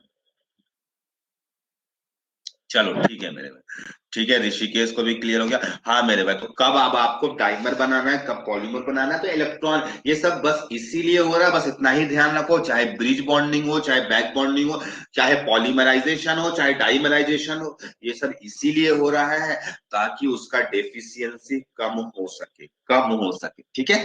तो आई होप ये सारी बातें आपको अच्छे तरीके से दिमाग में चला गया। आगे हम बात करते हैं मेरे भाई, आगे हम बात करते हैं, अब सिंस हम लोग का ये पार्ट, एक पार्ट हम लोग का केमिकल बॉन्डिंग का खत्म हो गया, एक पार्ट हम लोग का केमिकल बॉन्डिंग खत्म हो गया, और हम लोग अब दूसरे पार्ट में बहुत छोटा सा एक पार्ट है, आयोनिक बॉन्ड्स के बारे में पढ़ना, आयोनिक बॉन्ड्स के बारे में डिस्कशन करना।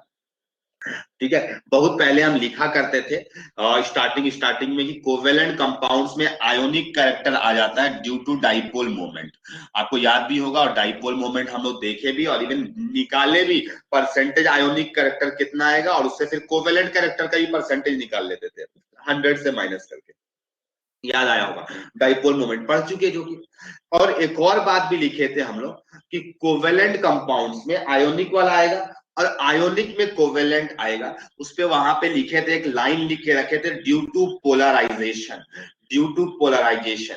तो मेरे में आज जो डिस्कशन है अपना, वो पोलराइजेशन के ऊपर में डिस्कशन है। यानी आज हम पोलराइजेशन के बारे में जानेंगे, फजांस रूल के बारे में डिस्कशन करेंगे, और उससे रिलेटेड जो सारे टॉपिक्स बनते हैं वो सारा डिस्कशन धीरे धीरे होगा। आई होप नेक्स्ट क्लास में आप लोगों का केमिकल बॉन्डिंग कंप्लीट होगा, और अगले वीक में यानी नेक्स्ट वीक में आपका आप लोगों का एक टेस्ट होगा केमिकल बॉन्डिंग। जो चैप्टर आपका कंप्लीट हो गया उस चैप्टर का आपका टेस्ट होगा। हम नहीं बल्कि सीपैट होगा, चैम्प प्रैक्टिस असेसमेंट टेस्ट होगा। ठीक है, उसपे मेरे भाई उसपे क्या होगा कि आपको फिजिक्स का भी चैप्टर आएगा, केमिस्ट्री का भी आएगा, मैथ्स का भी आएगा, जिसपे जो सब्जेक्ट में जो चैप्टर्स कंप्लीट हो गए वो टेस्ट होगा। इसलिए आप अच्छे से प्रिपरेशन करते रहे।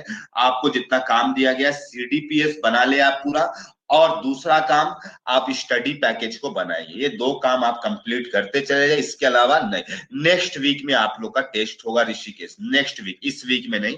आपको टाइम टेबल में आपको प्रॉपरली लिखा हुआ दिखाई देगा कि सीपैट है। ठीक है, हाँ ऑनलाइन होगा।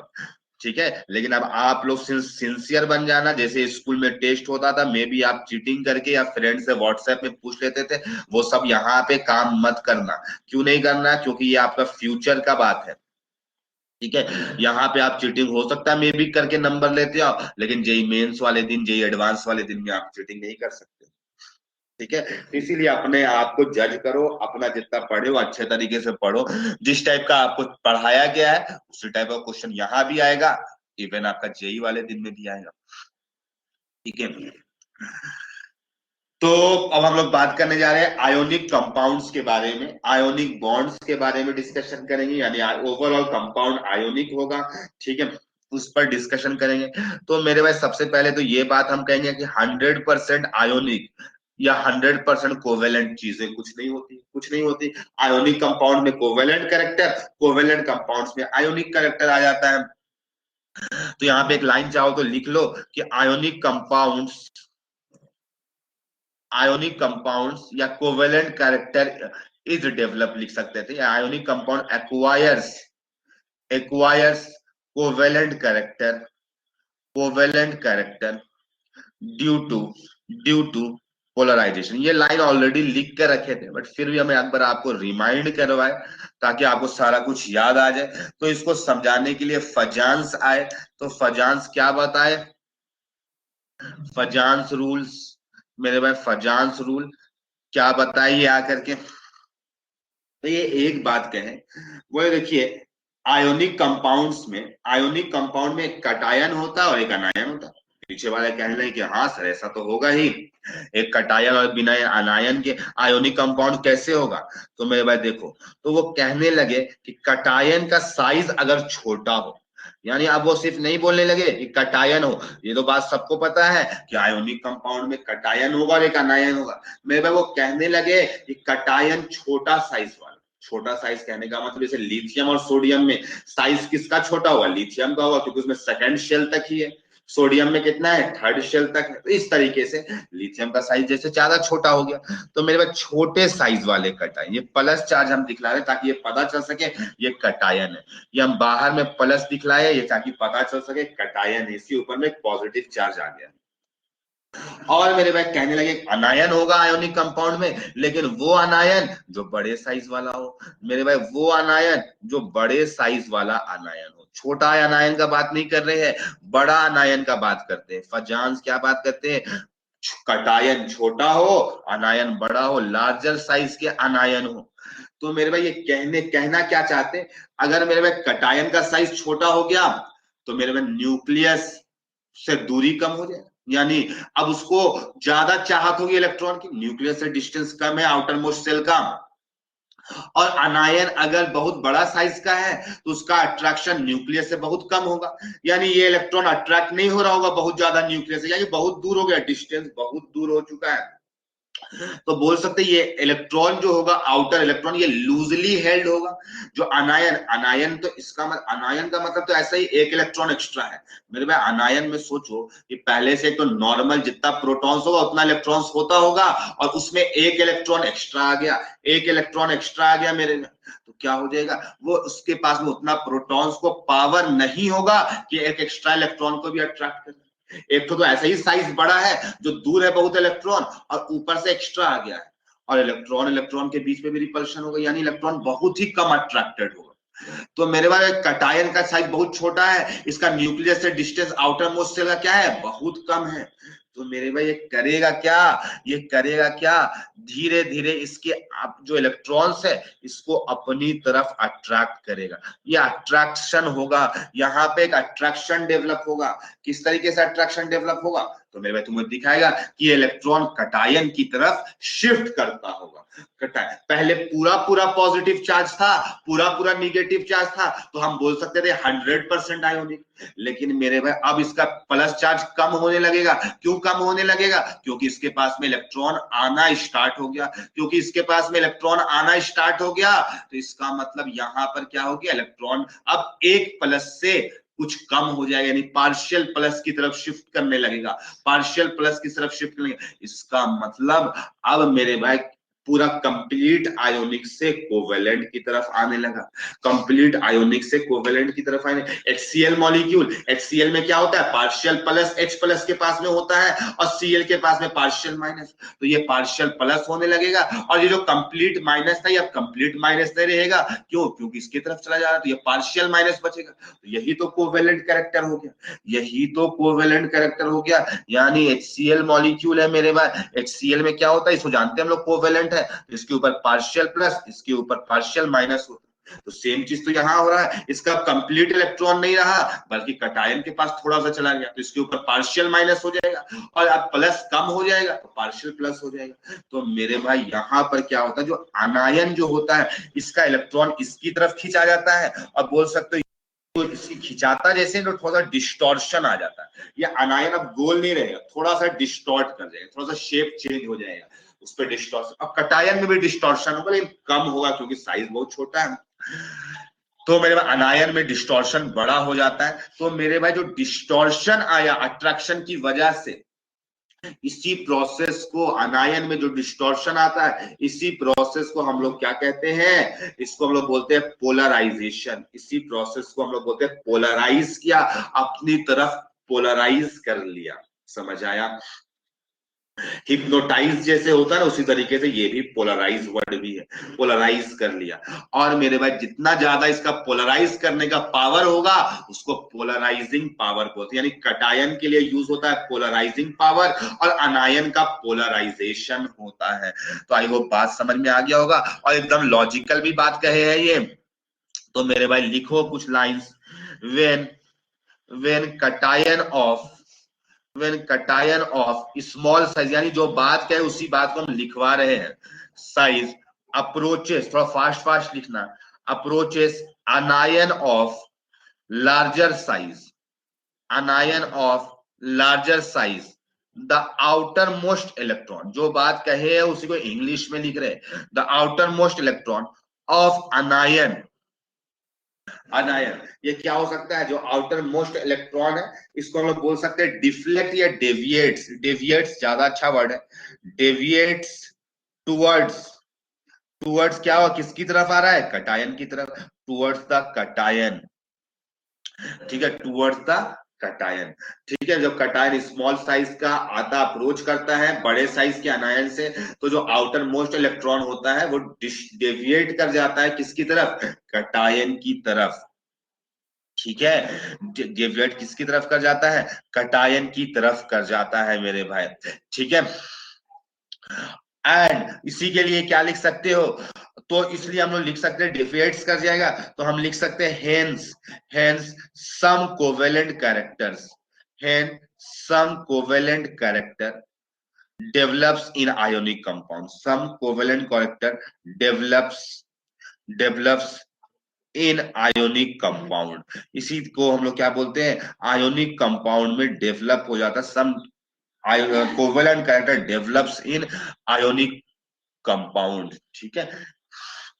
तो इस तरीके से कुछ कोवेलेंट कैरेक्टर आयोनिक कंपाउंड में आ जाता है, ठीक है मेरे भाई। तो इस बात को आप समझ गए होंगे। और एक लाइन चाहो तो और भी लिख लो कि मेरे भाई जो अभी बात कहे थे, जो डिस्टॉर्शन होता है अनायन को, उसको बोलते हैं पोलराइजेशन, और जो डिस्टॉर्ट करता है उसको बोलते हैं पोलराइजिंग पावर। तो distortion of electron cloud, distortion of electron cloud, जो डिस्टॉर्शन हुआ अनायन का, of anion, is called polarization. इसको क्या कहते हैं, पोलराइजेशन कहते हैं। And tendency of cation, and tendency of cation to distort, ठीक है, या फिर टू अट्रैक्ट लिखो, to attract the electron cloud is called, क्या बोलना चाहिए, पोलराइजिंग पावर। यानी उसको कितना पोलराइज करने का, पोलराइजिंग पावर। क्या लिखोगे, पोलराइजिंग पावर। बस सिंपल सा बात है। एक कटायन और अनायन है। कटायन जो था वो छोटा साइज का था, अनायन बड़े साइज का था, वो झेल नहीं पा रहा था उतना इलेक्ट्रॉन को, तो मेरे में कटायन आके उसके इलेक्ट्रॉन को खींच लिया। बस सिंपल सा बात है। तो पार्शियल पार्शियल चार्जेस आ गए, और इसी को क्या कहते हैं, हम कोवेलेंट कैरेक्टर कहते हैं। तो मेरे भाई हमसे बस तुम्हारे से एक प्रश्न है। तो बहुत क्या प्रश्न है, मेरा प्रश्न सुनो कि मेरे भाई कटायन का चार्ज जितना ज्यादा होता है, साइज उतना कम होता है। पता होना चाहिए क्यों, क्योंकि जितना कम इलेक्ट्रॉन होगा, अट्रैक्शन उतना ही प्रोटॉन करेगा, तो साइज उतना ही घट जाएगा। तो मेरे भाई हमको ये बताओ, अगर चार्ज कटायन में ज्यादा होगा तो उसका पोलराइजिंग पावर ज्यादा होगा, या चार्ज कम होगा तब पोलराइजिंग पावर ज्यादा होगा। कब पोलराइजिंग पावर ज्यादा होगा, ज्यादा चार्ज में होगा या कम चार्ज में होगा, किस पे होगा, ज्यादा में या कम में, हाँ ज्यादा चार्ज में। यानी इसका मतलब जो पोलराइजिंग पावर को रिप्रेजेंट किया जाता है फाई से, फाई से रिप्रेजेंट किया जाता है पोलराइजिंग पावर को, ठीक है। इसको हम लोग और भी नाम से बोलते हैं, पोलराइजिंग पावर बोला जाता है मेरे भाई। इसी को चार्ज डेंसिटी बोला जाता है, इसी को चार्ज डेंसिटी कटायन का बात होगा, चार्ज डेंसिटी कटायन का बात होगा। इसी को एक नाम और से भी बोला जाता है, आयोनिक पोटेंशियल भी बोला जाता है, ठीक है। तो ये सारा नाम है मेरे भाई, ये फाई का। तो इसका मतलब ये फाई किस किस पर डिपेंड करेगा, चार्ज पर डिपेंड करेगा, चार्ज ऑफ कटायन। हम कटायन के लिए बात कर रहे हैं। कटायन में जितना ज्यादा चार्ज होगा, उतना ज्यादा उसका पोलराइज करने का पावर होगा, उतना ज्यादा पोलराइज करने का पावर होगा उसके पास में। और मेरे भाई साइज ज्यादा होगा तो कम होगा, यानी साइज के इनवर्सली प्रोपोर्शनल है, तो साइज ऑफ कटायन के इनवर्सली प्रोपोर्शनल होगा। इसका मतलब आप इशारा समझ गए होंगे कि मेरे भाई जो पोलराइजिंग पावर होता है, ये किस पर डिपेंड करता है, चार्ज पर और साइज पर डिपेंड करता है, चार्ज पर और साइज पर। यानी अगर कटायन का चार्ज बढ़ेगा तो पोलराइजिंग पावर बढ़ेगा, साइज बढ़ेगा कटायन का तो मेरे पास पोलराइजिंग पावर घटेगा, क्योंकि न्यूक्लियस से दूर हो जाएगा तो अट्रैक्ट नहीं कर पाएगा, नया अट्रैक्ट कर पाएगा। तो मेरे पास तुम इशारा समझ गए क्या, कि यहाँ पर हम बोलना ये चाहते हैं कि अगर मेरे भाई फाई इंक्रीज करेगा, अगर मेरा फाई अगर इंक्रीज करेगा तो मेरे भाई पोलराइजेशन इंक्रीज करेगा। क्यों इंक्रीज करेगा पोलराइजेशन, क्योंकि मेरे भाई अनायन जितना चार्ज ज्यादा होगा या जितना साइज कम होगा उतना ज्यादा अट्रैक्ट करेगा, तो पोलराइज उतना ही ज्यादा होगा। और कोवेलेंट कैरेक्टर, अगर हम बात करें कोवेलेंट कैरेक्टर का, तो कोवेलेंट कैरेक्टर उतना ही इंक्रीज करेगा, कोवेलेंट कैरेक्टर उतना ही बढ़ेगा। यानी जितना ज्यादा पोलराइजेशन होगा उतना ही ज्यादा कोवेलेंट कैरेक्टर आएगा। बात तो एकदम क्लियर है, बात तो एकदम क्लियर हो जाना चाहिए कि जितना ज्यादा साइज होगा उतना कम कोवेलेंट कैरेक्टर होगा, उतना ज्यादा आयोनिक कैरेक्टर होगा, ठीक है मेरे भाई। अब यहाँ पे हम बात करने जा रहे हैं किस किस फैक्टर पर डिपेंड करेगा पोलराइजेशन। जैसे ये दो फैक्टर तो आपको ऑलरेडी समझ में आ गया होगा, कि कटायन का चार्ज ज्यादा होना चाहिए और साइज कटायन का कम होना चाहिए, दो बात तो ऑलरेडी समझ में आ गया। तो पोलराइजेशन जल्दी जल्दी लिखना मेरे भाई, आसान काम है क्योंकि तुम समझ चुके, तुम फास्ट फास्ट यहाँ पे पढ़ाएंगे। Polarization depends on following following factors.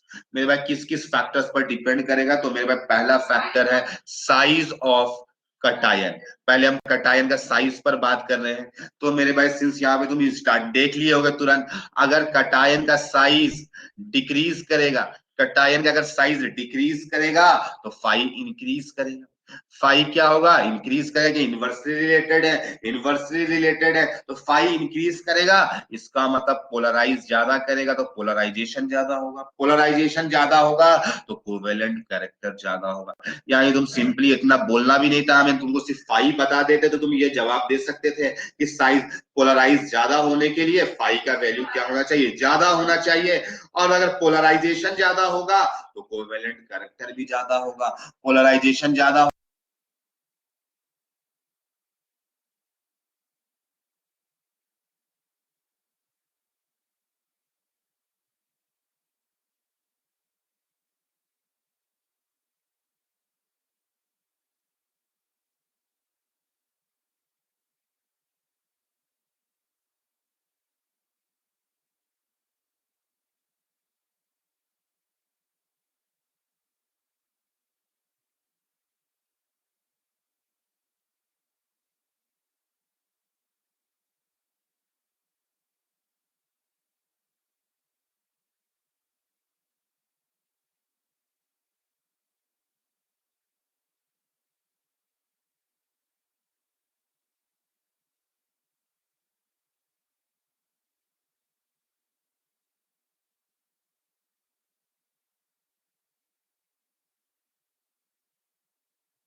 Confirm करो कि ऑडियो क्लियर है, यस या नो।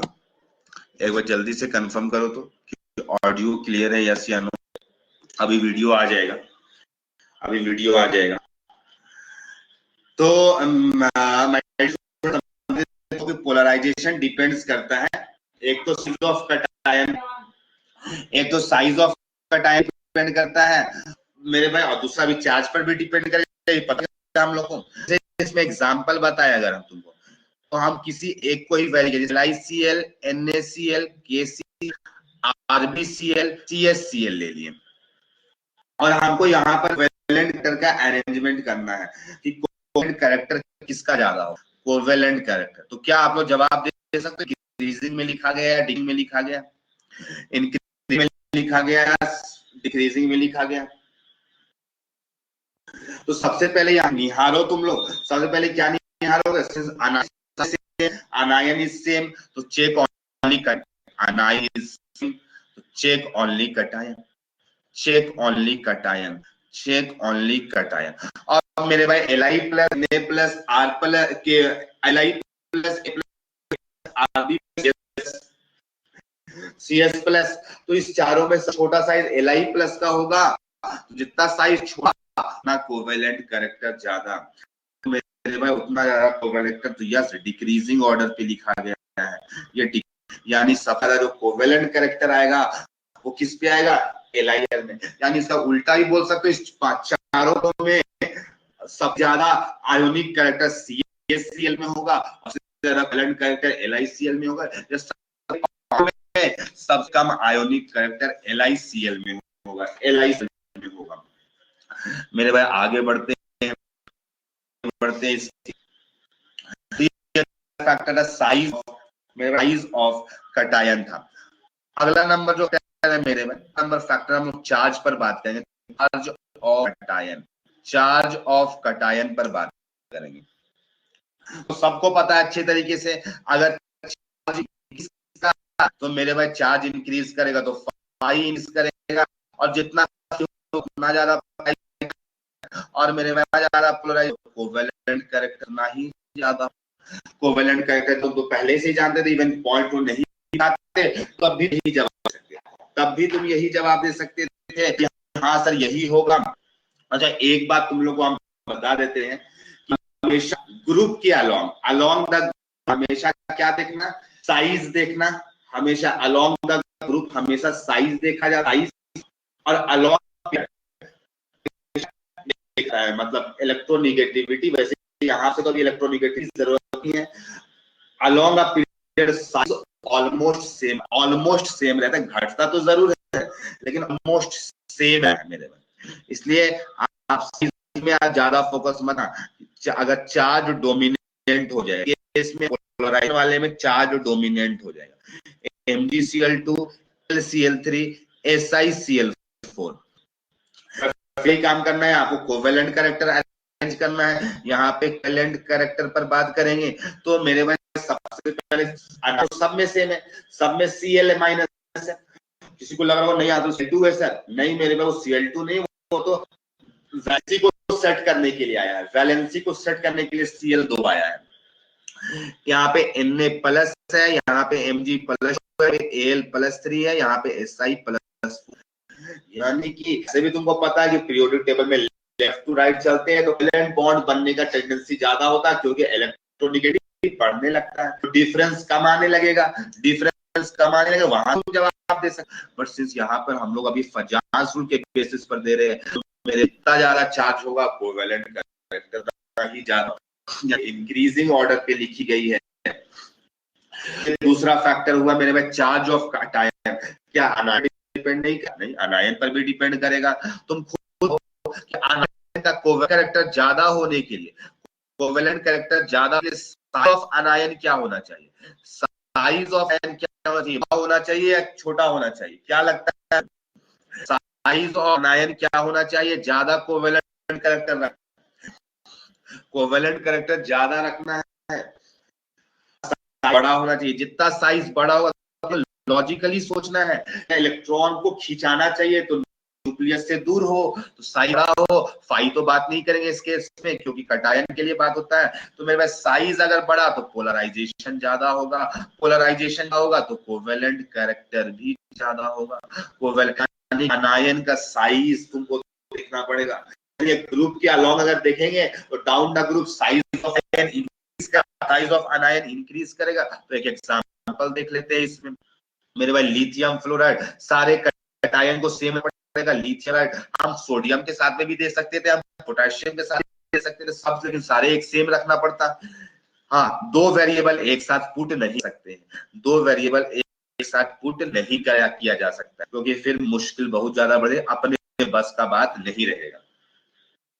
तो यहाँ पर अगर हम देखें यहाँ पर तो सिंस कटायन सेम है तो अनायन का साइज देखना पड़ेगा, जिसमें अनायन का साइज सबसे बड़ा तो उसका कोवेलेंट कैरेक्टर या तो साइज सबसे बड़ा होगा तो मेरा कोवेलेंट कैरेक्टर का भी ऑर्डर आ जाएगा, कोवेलेंट कैरेक्टर का भी साइज यही आएगा।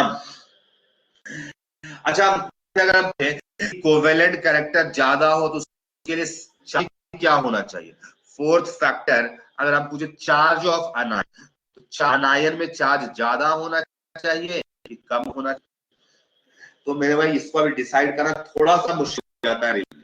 तो हम एक बात बताएंगे, अगर मेरे में निगेटिव चार्ज इतना ज्यादा आएगा, इसका मतलब इलेक्ट्रॉन उतना ही ज्यादा हुआ है, प्रोटॉन नंबर तो सेम है, तो जितना ज्यादा इलेक्ट्रॉन बढ़ेगा आउटर मोस्ट सेल में, तो इंटर इलेक्ट्रॉनिक रिपल्शन जो है, इलेक्ट्रॉन इलेक्ट्रॉन के बीच में रिपल्शन जो है वो बढ़, और जिसकी वजह से साइज बढ़ जाता है।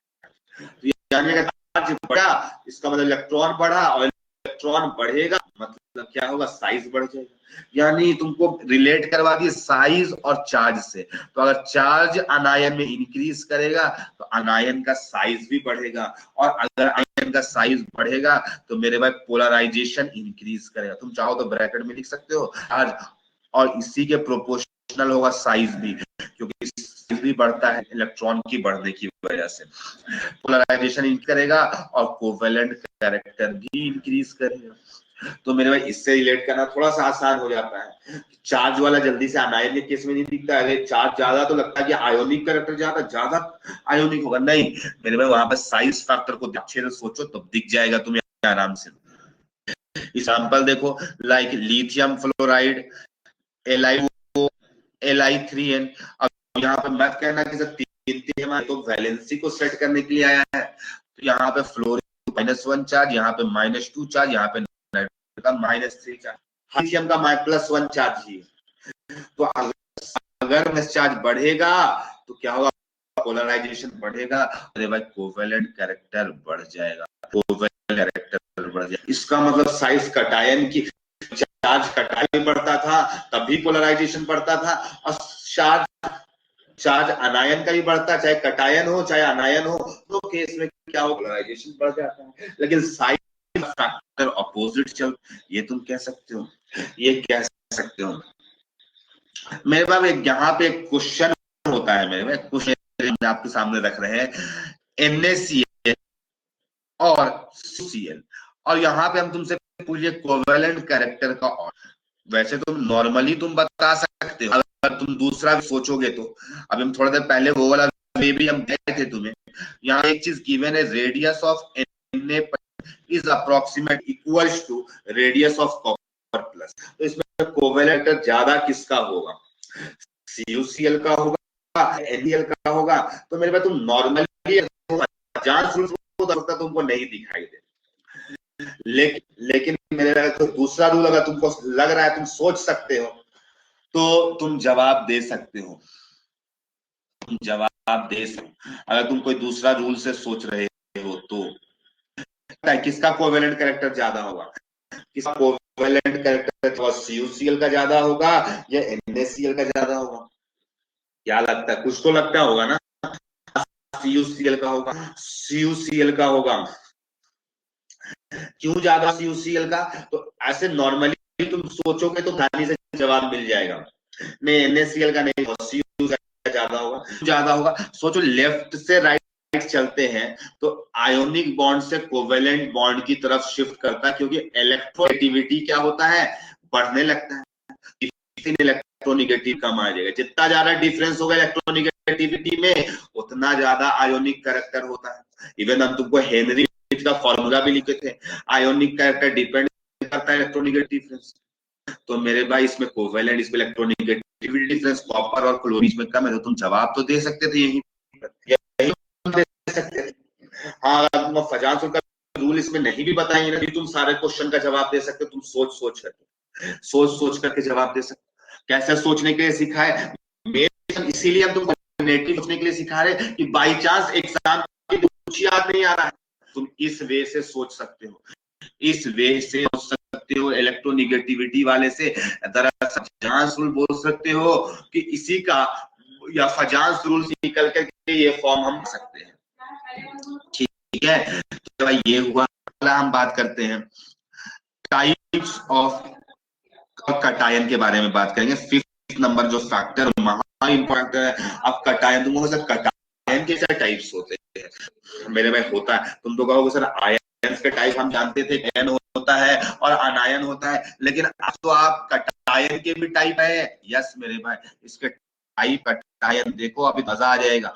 Noble gas configuration cation, noble gas configuration cation. तुमको इसका मतलब, मेरे भाई इसका मतलब होता है कि 8 इलेक्ट्रॉन्स आउटर मोस्ट सेल में हो, यानी कटायन बनने के बाद इसमें 8 इलेक्ट्रॉन्स हो जाए, जो फाइनल जो लास्ट सेल बचे उस पे 8 इलेक्ट्रॉन्स हो जाए, 8 इलेक्ट्रॉन्स मोस्ट सेल। ठीक है, तो मेरे भाई ये आउटर मोस्ट सेल में 8 इलेक्ट्रॉन्स हो, 8 इलेक्ट्रॉन्स आउटर मोस्ट, उसे कहेंगे noble gas configuration cation, noble gas configuration cation. For example Na plus Li plus ये सारा होगा। Na प्लस का कॉन्फिगरेशन लिखोगे तो 2s2 2p6, क्योंकि 3s1 वाला इलेक्ट्रॉन निकल चुका है, तो मेरे 8 इलेक्ट्रॉन्स है, तो ये कहलाएगा नोबल गैस कॉन्फिगरेशन। जो इन जनरल नॉर्मल कटायंस हम लोग देखते हैं वो सारे के नोबल गैस रिलेशन, इस पे कोई कंफ्यूजन नहीं होता बच्चों को। अगला जो लिख रहे स्यूडो नोबल गैस या स्यूडो इनर्ट गैस बोल सकते हो, नोबल गैस रखते हो, इनर्ट गैस कॉन्फिगरेशन कटाई। अब तुम बोलो सर इसका मतलब क्या होता है? मेरे भाई इस मतलब होता है 18 electrons, 8 electron in outermost shell. अब तुमको थोड़ा सा देख करके ना अजीब लगेगा, आउटर मोस्ट सेल का मतलब है, तो मेरे भाई इसका मतलब हम तुम्हें सिखाएंगे 18 इलेक्ट्रॉन्स का मतलब है। मेरे भाई तुम कॉपर का नाम सुने, कॉपर का सुने, कॉपर का एटॉमिक नंबर 20 होता है, कॉपर का एटॉमिक नंबर कितना होता है? 29 होता है। अगर तुम कॉपर का इलेक्ट्रॉनिक कॉन्फ़िगरेशन है तो ऐसे नियॉन से लिखो, मेरे भाई नियॉन से लिखो, नियॉन का 10 हुआ, उसके बाद 3s2 3p6, उसके बाद पहले 4s बना और इसमें एक्सेप्शन है 4s1 आता है, 3d10 होता है, 3d10 होता है, आपको याद आ रहा होगा। और मेरे भाई वो कॉपर प्लस का लिखना है, क्योंकि हमें तो कटायन का बात करना है, तो कॉपर प्लस का बात करेंगे तो एक इलेक्ट्रॉन निकालना है, और इलेक्ट्रॉन जब भी रिमूव होता है आउटर मोस्ट सेल से होता है, आउटर मोस्ट सेल होगा तो 3s2 3p6 और मेरे भाई 3d10 हो जाएगा। तो अगर तुम थर्ड शेल में देखो तो जोड़ तुमको दिखाई देगा, ये थर्ड शेल में 18 इलेक्ट्रॉन्स, 18 इलेक्ट्रॉन्स है, तो मेरे भाई ये ऐसे को कहा जाता है pseudo inert gas configuration cation या स्यूडो नोबल कॉन्फिगरेशन कटायन। इसमें देखो मेरे भाई 2p, कोई डी सबशेल होगा, कोई डी सबशेल नहीं होगा, तो ये सब स्यूडो में आएंगे। तो सर और एग्जांपल दीजिए, कौन कौन से स्यूडो होगा? लो मेरे भाई तुम्हारे सामने बहुत सारे रखेंगे, कॉपर, कॉपर के नीचे भी होगा वो भी स्यूडो, Ag के नीचे होगा Au वो भी स्यूडो होगा, मेरे भाई पर के बाजू में होगा कि उसमें 2 प्लस लाना पड़ेगा, 2 प्लस लाना पड़ेगा। मेरे भाई जिंक के नीचे जो कैडमियम होगा उस पर भी 2 प्लस लाना पड़ेगा, कॉपर जिंक कैडमियम मरकरी जो आएगा उसको 2 प्लस लाना पड़ेगा। जिंक के जो बाजू में होता है, इसके बाजू में मेरे भाई गैलियम है, तो इसके बाजू में जर्मेनियम हो, तो ये सारे के साथ से है pseudo noble gas inert gas cation, inert gas configuration का शॉर्ट सकते इनर्ट गैस कटायन है, यानी जिसके आउटर मोस्ट सेल में 8 इलेक्ट्रॉन्स हो उसे कहा जाता है इनर्ट गैस कॉन्फिगरेशन कटायंस। मेरे भाई आई होप आपको एकदम अच्छे से समझ में आ गया होगा। नोबल गैस तो बहुत आसानी से जो नॉर्मली रहते हैं वो दो गैस है, और मेरे भाई स्यूडो वाला 18 यानी 8 18। मेरे भाई इसके अलावा एक टाइप का और भी होता है, इसके अलावा एक और भी टाइप का होता है, तुम्हें जानकर बहुत अच्छा लगेगा मेरे भाई। और अब फजांसुल जो था ना, जो कॉपर में नहीं लगा मेथड लगा ले रहे थे, लेकिन मेरे भाई जो फजांसुल कैसे लगाना है वो बात समझ में आ जाएगा। हाँ, कॉन्सेप्ट ऐसा नहीं किसी चैप्टर पे काम आएगा, और भी जगह पे काम आएगा। नॉन इनर्ट, इनर्ट हट ही गया मेरे भाई, नोबल गैस रहा ही नहीं, नॉन इनर्ट कॉन्फिगरेशन कटायन। ठीक है, किसको कहते हैं non inert? 18 plus 2 electrons, 18 plus 2 electrons, लेकिन ये थोड़ा सा अलग टाइप का है। इस पे भी ये भी ध्यान रखना कि 8 इलेक्ट्रॉन, अगर ये 2 इलेक्ट्रॉन NH तो उस पहले वाले में N-1 में N-1 शेल में 18 होना चाहिए। तो अभी नहीं समझ में आएगा, आसानी से नहीं आएगा मेरे में। थैलियम का अगर इलेक्ट्रॉनिक कॉन्फ़िगरेशन लिखोगे तो 81 है, थैलियम का लिखोगे 81 है, तो मेरे भाई हम जेनॉन से शुरू, जेनॉन से शुरू कर रहे हैं, जेनॉन होता है 50, जेनॉन से शुरू कर रहे हैं, या मेरे भाई जेनॉन वाले में थोड़ा क्या रहेगा, क्रिप्टन से शुरुआत करते हैं, क्रिप्टन से शुरुआत करते हैं, क्योंि पता चलेगा अदरवाइज थोड़ा सा मुश्किल में भी हो सकता है। हो सकता है, फिर क्रिप्टन से शुरुआत कर लेते हैं। तो क्रिप्टन 36 हो गया, 36 हो गया, उसके बाद 5s2 आएगा। तुम लिखने का तरीका सीखा, ये इलेक्ट्रॉनिक कॉन्फ़िगरेशन लिखने के लिए तो आता है ना तुम लोग को? इलेक्ट्रॉनिक कॉन्फ़िगरेशन लिखने के लिए आता है, यस या नो? हाँ ऋषिकेश है, बाकियों को नहीं आता तो जल्दी से बोलो लिखने का तरीका। हाँ ऋतु को इसमें आता है, आप लोग इलेक्ट्रॉनिक कॉन्फ़िगरेशन। वेरी गुड की बात है कि आपको आता है। मेरे भाई तो कोई दिक्कत है नहीं, शायद कभी सिखा भी दिए। 5s4d हो गया, मेरे पास 5p6 होगा, ठीक है 5p6 हो जाएगा। तो 3f तो होता नहीं है, तो 6s2 आ जाएगा। उसके बाद 6s2 आएगा, उसके बाद 5d आएगा, 5d हो जाएगा, 510 हो जाएगा। उसके बाद मेरे भाई 5d f है, यहाँ पे 4f भी आएगा, 4f भी मेरे पास, तो यहाँ 14 हो जाएगा। फिर 5d10 लिखना पड़ेगा, ठीक है। उसके बाद यहाँ पर H2 कितना मेरे पास 36, 38, 38, 48, 54, 54, 56, 56 और ये 70 हो गया, 80 हो गया, 80 हो गया मेरे भाई। तो एक और रहेगा 6p1, 6p1 तक चलेगा, 6p1 तक, ठीक है। ये थैलियम का हुआ मेरे भाई, किसका हुआ? थैलियम का। लेकिन हमको तो कटायन का चाहिए, तो थैलियम प्लस का लिखेंगे, तो आउटर मोस्ट शेल से रिमूव करो तो मेरे भाई क्रिप्टन हो गया, क्रिप्टन 36 जेनॉन से भी काम चल जाता। चलो ठीक है, अपना लिखिए, कोई दिक्कत नहीं। तो मेरे भाई 5s2, 5s2, 5p6, 4d10, पहले 4d10 ही लिखना चाहिए था, बट हम लिख 6s2, 4f14, 5d10 हो जाएगा। अब मेरे भाई इसको शेल वाइज कर लो, इसको शेल वाइज कर लो। जैसे यहाँ पर 4f है और 4d है, तो पहले मेरे पास 410 लिख लो, फिर 4f14 लिख लो, उसके बाद 5s2 लिख लो, फिर 5p6 लिख लो और 5d10 लिख लो, और मेरे भाई इसके बाद 6s2 आ जाएगा, 6s2 है। तो NH सेल कौन हो गया मेरे भाई? आउटर मोस्ट सेल 6 हो गया, ये 6 हो गया, तो ये 2 हो गया, और उससे पहले वाला 6 माइनस 1 5 फिफ्थ सेल हो गया, ये जोड़ो 18 है, और मेरे भाई ये 2 है। तो 18 2 इलेक्ट्रॉन्स वाले कैटेगरी को नॉन इनर्ट कहा जाता है मेरे भाई। क्या कहा जाता है इसे को? नॉन इनर्ट गैस फिगरेशन कैटायन कहा जाता है। और मेरे भाई थैलियम के जस्ट बाजू में प्लम्बम होगा, तो मेरे भाई थैलियम प्लस प्लम्बम का 2 प्लस हो जाएगा, बिस्मथ 3 प्लस। हाँ एच जी का कॉन्फ़िगरेशन यही होगा, लेकिन एच कोई कटायन नहीं है, एच जी कोई कटायन नहीं, हम कटायन का बात है। तो non inert gas configuration cation, या नॉन गैस कटायन भी आप बोल सकते हो। बस याद रखना है आपको, इनर्ट वाला किसको कहते हैं? इनर्ट वाला मतलब होता है हम लोग का 8 इलेक्ट्रॉन्स, ठीक है। स्यूडो इनर्ट का मतलब 18 होता है, और मेरे भाई आपका नॉन इनर्ट जाहिर सी बात है 8 18 को छोड़ करके कौन सा हो जाएगा मेरे भाई? 18+2, याद रखना। तो ये सब बता रहे, इसका मतलब हमको समझ में क्या करना चाहते हैं आप, तो मेरे भाई अब ना बताएंगे इसका मतलब क्या है, तब तुमको क्लैरिटी आएगा सारा कुछ पे।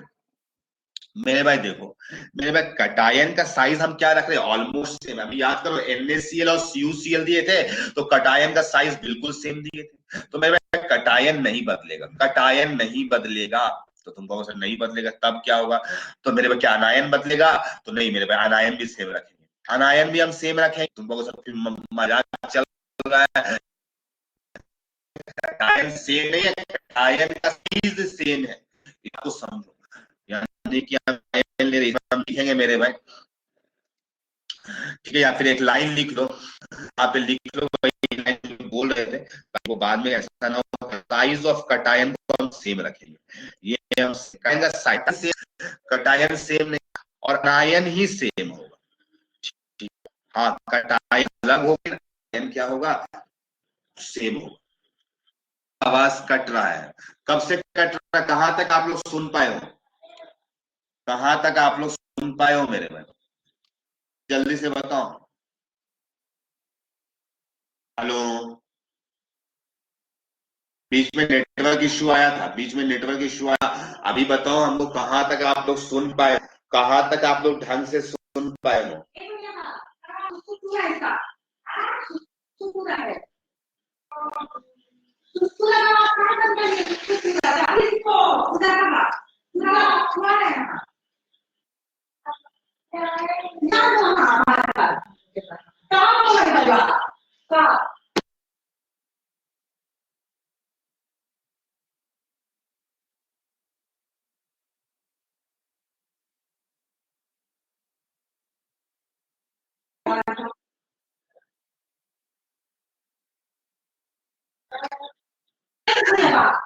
पहले ये बताओ कहाँ तक आप लोग सुन पाए हो? अभी भी आवाज कट रहा है या अब नॉर्मल हो गया? ऑडियो क्लियर जा रही है या अभी अभी भी सही हो रहा, कट रहा है आवाज? पहले हमको कंफर्म बताओ। या अब ठीक है? या अब ठीक है? पहले हमको कंफर्म करो। अभी भी कट रहा है? भी कट रहा है तो एक बार हम रिफ्रेश करते हैं। एक बार हम रिफ्रेश करते हैं और फिर देखना एक बार।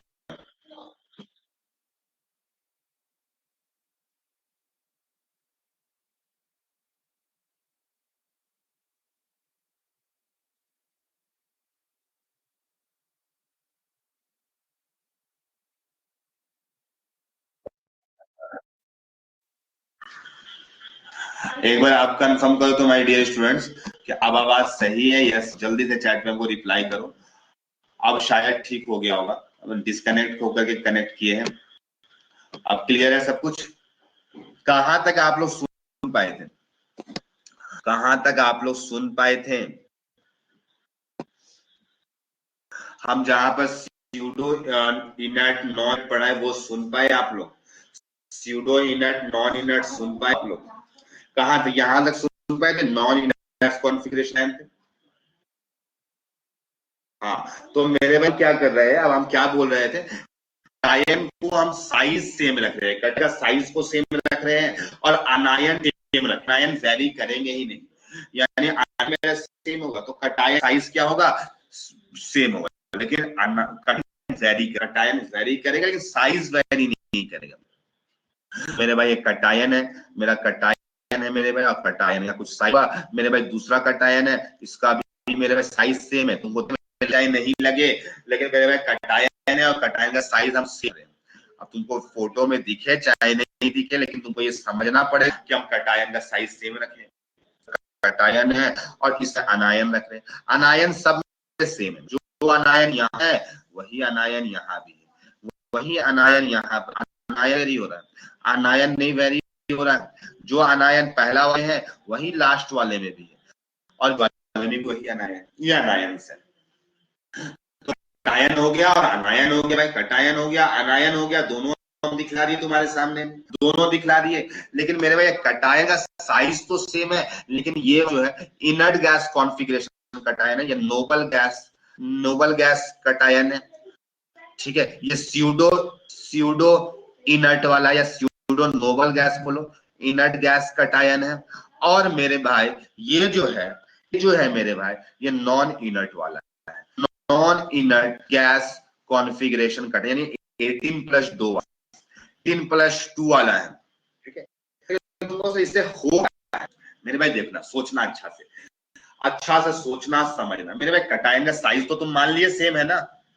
अब जब मान लिए तो मेरे भाई कटायन होगा, इस कटायन को वापस इधर बना रहे हैं।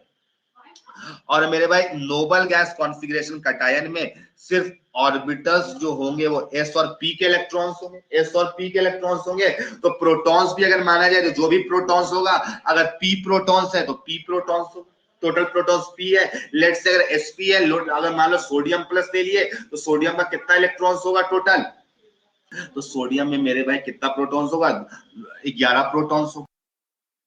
सोडियम में प्रोटॉन का नंबर तो सेम रहेगा, तो 11 प्रोटॉन्स हो गए, Na+ बात कर लिए मेरे भाई। लेकिन यहाँ पर जितना भी प्रोटॉन है, लेट से ये प्रोटॉन को अगर हम जितना भी माने वो जितना भी होगा, ठीक है। यहाँ पर क्या हुआ है, स्यूडो इनर्ट में तुम्हारे पास में, स्यूडो इनर्ट के केस में तुम्हारे पास में S भी होगा, P भी होगा और D आ गया होगा। तुम SP को अलग बना सकते हो, अभी हम सेम में बना दिए मेरे भाई। ये जो D आया है ना, ये डी में से प्रोटॉन्स का नंबर बढ़ गया है। यहाँ पर तो sp, पर तुमको बहुत सारे sp और d भी साइज तो सेम, इसका जितना बड़ा साइज है ना ही d को लेकर के उतना ही बड़ा साइज है। ऐसा मत कहना कि छोटा दिखता है ये बड़ा, नहीं मेरे भाई, इसको d को लेकर के उतना ही बड़ा साइज होगा। लेकिन इस पे 10 प्रोटॉन्स एक्स्ट्रा है। क्यों 10 एक्स्ट्रा है? क्योंकि डी वाला एक्स्ट्रा है, यहाँ पे तो sp तक ही था, डी का एक्स्ट्रा 10 प्रोटॉन्स हो गया। और अगर किसी को शील्डिंग पावर पता हो तो डी का शील्डिंग पावर वीक होता है, तो मेरे भाई 10 प्रोटॉन्स क्या करेगा, शील्डिंग पावर के बेसिस पर ये sp अट्रैक्ट कर रहा, 10 प्रोटॉन से ज्यादा अट्रैक्शन होगा, अट्रैक्शन ज्यादा होगा और शील्डिंग पावर भी वीक होता है, तो मेरे बाजू वाला आना जो होगा उसको ज्यादा अट्रैक्ट करेगा। यानी बोल जब पोलराइजेशन होगा क्या होगा, ज्यादा पोलराइजेशन होगा, और भी ज्यादा एफ के इलेक्ट्रॉन भी है मेरे भाई इसमें। क्या अगर तुमको हम दिखलाए तो पहले मेरे भाई 5s होगा, 5p होगा, फिर मेरे भाई 5d होगा और उसके बाद 6s, उसके बाद 6s आएगा नॉन इनर्ट वाले में 6s, इस तरीके से होगा। तो मेरे भाई यहाँ पर साइज तो अभी भी सेम होगा, जितना इसका था इतना था उतना ही इसका भी होगा, लेकिन इस पे 3 प्लस डी का भी 10 इलेक्ट्रॉन प्लस 14 भी ज्यादा प्रोटॉन्स हो गया, 14 प्लस 10 प्रोटॉन्स एक्स्ट्रा हो। तो मेरे भाई एफ और डी का शील्डिंग पावर एकदम वीक होता है, साइज एकदम ये है, तो सीधा सीधा अट्रैक्शन बढ़ा देगा, सीधा सीधा अट्रैक्शन बढ़ा देगा। साइज तो सबका सेम है लेकिन ज्यादा प्रोटॉन हो जाने की वजह से अट्रैक्शन ज्यादा, साइज को सेम होगा तभी इसको सोच सकते हो प्रोटॉन ज्यादा का इफेक्ट क्या होगा।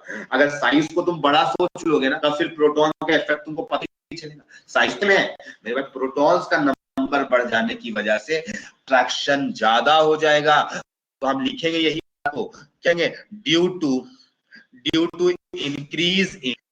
Increase in number of protons, size same है, ब्रैकेट में लिख लो साइज सेम है, साइज सेम है, ठीक है। तो क्या हो जाएगा, polarizing power of cation increases, polarizing power जो होगा कटायन का इंक्रीज करेगा। बात समझ में? तो ये बात तुमको पता होना चाहिए, पोलराइजिंग पावर कब इन करेगा कब नहीं करेगा। तो क्या आप इशारा समझ कि कोवेलेंट कैरेक्टर जो होगा, कोवेलेंट कैरेक्टर जो होगा सबसे ज्यादा किसका होगा, नॉन इनर्ट वाले का होगा, नॉन वाले का होगा। गैस कॉन्फ़िगरेशन कटायन के बाद किसका होगा, स्यूडो इनर्ट वाला होगा, स्यूडो इनर्ट। और में उसके बाद कौन, inert gas, simple inert gas configuration वाले का होगा। तो मेरे भाई ये इशारा तुमको समझना पड़ेगा क्या हुआ है रिलेटेड। एक दो प्रश्न लिख लो मेरे भाई एग्जाम्पल के तौर पे। एग्जाम्पल नंबर 1 NaCl और CuCl, साइज तुमको अपने आप एज्यूम कर लेना है कि सेम होगा, साइज को एज्यूम करके चलना है तुमको, सेम होगा मेरे में, ठीक है। KCl AgCl, KCl AgCl मेरे पास CaCl2 CdCl2, ठीक है। ये सब कुछ एग्जांपल, और भी एग्जांपल हम क्या दे सकते हैं, काफी है मेरे पास। तो देखो यहाँ पर N+ जो है ये इनर्ट गैस है और स्यूडो, तो स्यूडो वाला में कौन जीतेगा, स्यूडो जीत जाएगा। यहाँ पे वही सेम चीज है और ये भी स्यूडो वाला ही, तीनों एग्जांपल हो गया। नंबर एग्जांपल एक और CaCl2, ये इनर्ट गैस वाला, और PbCl2 हो गया। आप नॉन इनर्ट वाला तो Cl2 का ज्यादा होगा, PbCl2 का ज्यादा होगा। तो तरीके से मेरे में फजांस रूल काम करता है। अगले क्लास में इसके आगे भी डिस्कशन करेंगे ताकि तुम समझ सको, तुम्हें जान करके अच्छा लगेगा। यहाँ तक सबको क्लियर है? आई होप नेक्स्ट का कोशिश रहेगा हम लोग चैप्टर कंप्लीट करने का, ठीक है। और नहीं भी हो पाएगा तो बहुत कम देर का बच जाएगा, 10 से 15 मिनट का बच जाएगा। तो ऐसा मान के चले कि आप लोग का नेक्स्ट क्लास पे ये चैप्टर कंप्लीट हो जाएगा, ठीक है। जो आपका CDPS नंबर 1, CDPS नंबर 2 और CDPS नंबर 3 जो नहीं बन पाया था, अब वो भी आप बनाना शुरू करेंगे नेक्स्ट क्लास के बाद। एक क्लास और अटेंड कर लेना, इसी से लेकर तक पूरा कंप्लीट बनाए। डाउट आए उस डाउट को हमको में भेजे, व्हाट्सएप पे भेजे, ठीक है। जब तक डाउट क्लियर नहीं हो तब तक आप मेरे से पूछते रहे कि सर क्लियर नहीं है, आपको बताइए। और फिर भी क्लियर नहीं हो तो मेरे से क्लास पूछना है, आपको वापिस क्लास में पूछना है, ठीक है। आपके लिए रहने देते हैं मेरे में, हम लोग फिर मिलेंगे नेक्स्ट क्लास। अब मंडे के होगा क्लासेस है, ठीक है। तो मंडे को मिलेंगे, ठीक है, second class. Okay, thank you students.